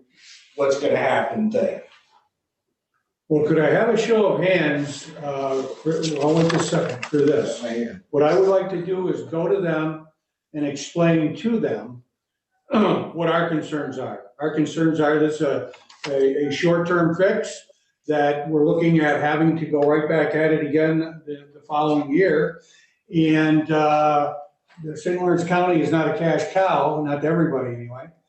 And that we would consider it when we found out what it was they needed, the amount of money that they need. But at this point, it's no guarantee that we would provide it, because we would like you to be looking at long-term, long-term approaches. Yeah, approach to doing a better job at eliminating this stuff. If I could have a show of hands for that, I'd appreciate it. So that's what I will do then, and I will get back to you probably next month and let you know how it was received, and what kind of success they're having grant shopping. So thank you all very much. We have need for executive session. We do. The administrative report was left off. I just had a couple of things, if I could. Well, sure. Update the group. So I'm excited to follow up on a conversation from our last meeting where Chairman Lightfoot asked me about eligibility for county employees. And as luck would have it, the next day, or by Wednesday, there was an announcement that public-facing municipal employees are now eligible. So it certainly was great news to hear. And also that extends to towns, villages, nonprofits, all of those types of folks. So this Friday, we have announced a clinic going to take place at St. Lawrence University in the field house. So the links are already out on our website and by email to our employees to try and get as many as we can who haven't already been eligible through law enforcement or public health, either staff or infrastructure support, been eligible to try and get as many folks as we can vaccinated. So that'll be this Friday. Those links are up, I believe, now. Correct? Those are available now. Does the over 60, has that gone into effect yet? The over 60, I believe, went in last week because we were able to use it at our clinic at the end of last week. We had, I think, 200 doses.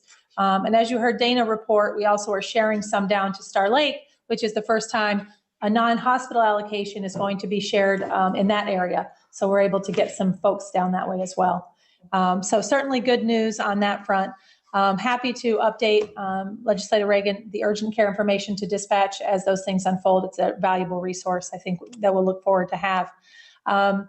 Also just wanted to mention to you, I think Legislator Forsyth, when you were asking about the share of the cost from the state, I think you were referring to the mental health commitments that we saw such an extraordinary increase last year in, to the tune of 2 budget modifications that modified for $800,000 because the state shifted the other 50% to us.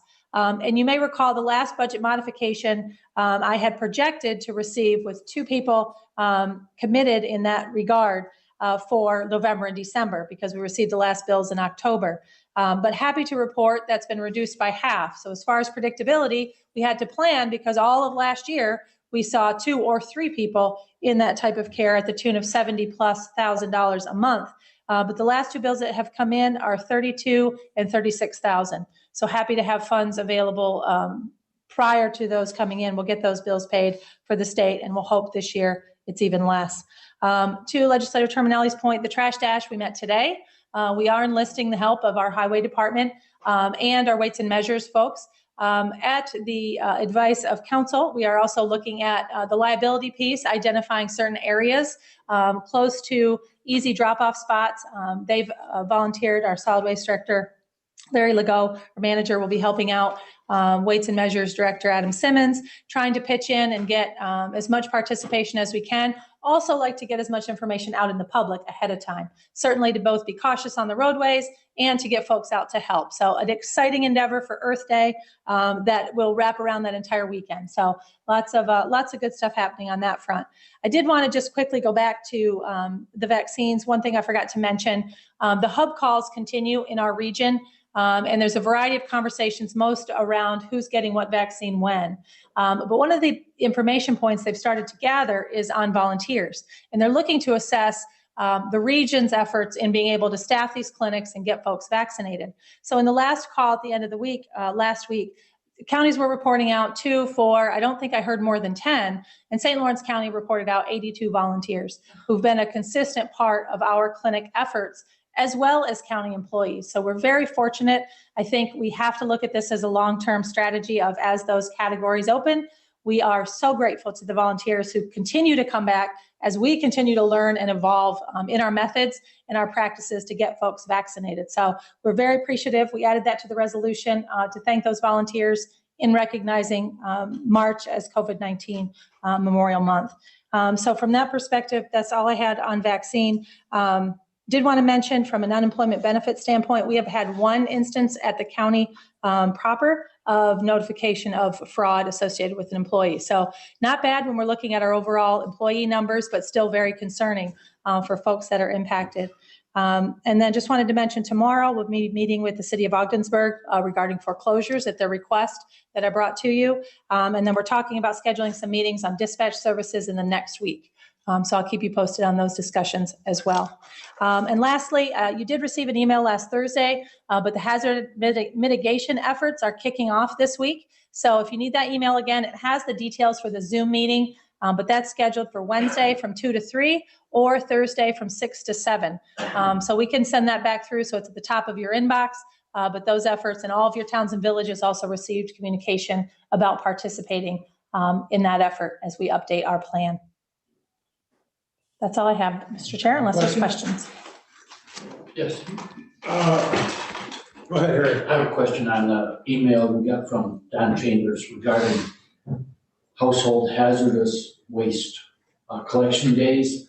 I assume these have been held in the past, but my question would be, has there been a lot of public interest? Because in Canton, there's only 2 days and it's only from 9 a.m. to 1 p.m., which doesn't seem like a very long period of time for a lot of households to take advantage of this. So has there been much participation? Is there much interest in this? And is there, if there is there a chance of expanding this time a little? Gary, if I may, part of the issue is what you're seeing is just a collection of it. You're not seeing the steps afterwards that they have to separate it and make sure that it is put in proper transportation containers because it has to go somewhere to be either destroyed or decontaminated or whatever you want to call it. So there is a lot of time invested in it after that 1 o'clock time. They are there prior to that, also setting up so that it isn't so, they're only going to collect for 4 or 5 hours. They do a lot of collecting though in that time. I've been to it. It's like a wild oil machine, like you went and got your COVID shot. They know what they're doing. They get it done, get it collected, get it put in the containers they need, get it loaded, and move it out. So there's a lot that goes on that we don't see. And that's probably the reason they only do it for 4 hours.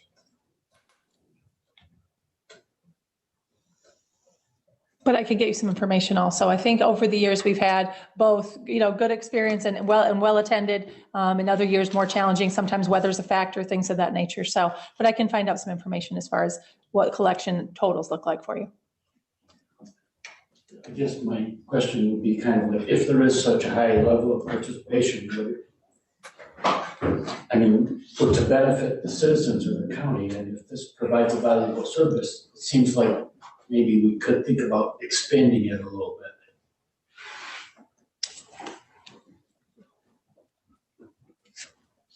Ruth will get you an answer on that. I will. Yep. I think there was any other questions? Anybody else? Mr. Denisha. Gary brought it up. It's we have the household hazardous waste days. We have transfer station in Star Lake, just not included. The people that live up there, a lot of people. And I would like to just kind of goes along with this, but talk about Mr. Reagan's statement about Black Lake being arguably the biggest body of water outside of the St. Lawrence River. Well, it's not. That belongs to Cranberry Lake. So, this one for you. yes, my point is that we've got a lot of people up there. A lot of them are seasonal residents, but they pay a lot of taxes. Yes. They pay a lot of taxes, and they should, if there's anything we can do to, it's been requested before. We've had the tire days, and I know we couldn't do anything then, but even if we could just do a day.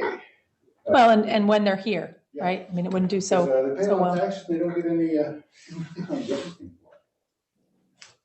Happy to look into that. Thank you. You bet. Mr. Akers. So the American Rescue Plan, which children not yet born will have to bail us out of the county, the rumor is that $22 million will be coming into St. Louis County. I think it's just a little less than that, but we're looking at the plan now. The law is extremely long and cumbersome. We're going through it. NYSAC's put some things together. We had a call last Friday to hear their cursory overview, but they're going to be sharing information with us, and I'll bring you an update on what that looks like next week. So the other thing I was looking at for weevil production, people should contact Sally Sheldon of Middlebury College in Vermont. She organized a youth group to actually grow these weevils. So it's being done. Put that in an email for me, right? Please. Could you send that to me as well? I think. I think because it's a news article. Middlebury, you said? Yeah, Middlebury College? Her name is Sally, Sallie Sheldon. Middlebury College. I don't know what the date of the article was, but she had a youth group organized, and they were raising it. It would have to be in conjunction with the DEC, you know, if it's possible. And actually what they took was because the weevils are native to New York. So you would probably collect weevils from Black Lake or Star Lake and raise them. So, and they're about $1 a piece. So if you scuba diving up in Star Lake here. So, Very good. Thank you. Yeah. Anyone else? Now we have need for executive session. 4. Yes, we do. And that is for negotiations. We have personnel, which is, one moment, to discuss the medical, financial, credit, or employment history of a particular person or corporation or matters leading to the appointment, employment, promotion, demotion, discipline, suspension, dismissal, or removal of a particular person or corporation. And we have several appointments to discuss. In litigation. And litigation, yes. Motion to move into executive session. Yep. By Mr. Smithers, seconded by Mr. Fay. All in favor? Seconded by Mr. Perkins. All in favor? Any opposed? No opposed. If there's no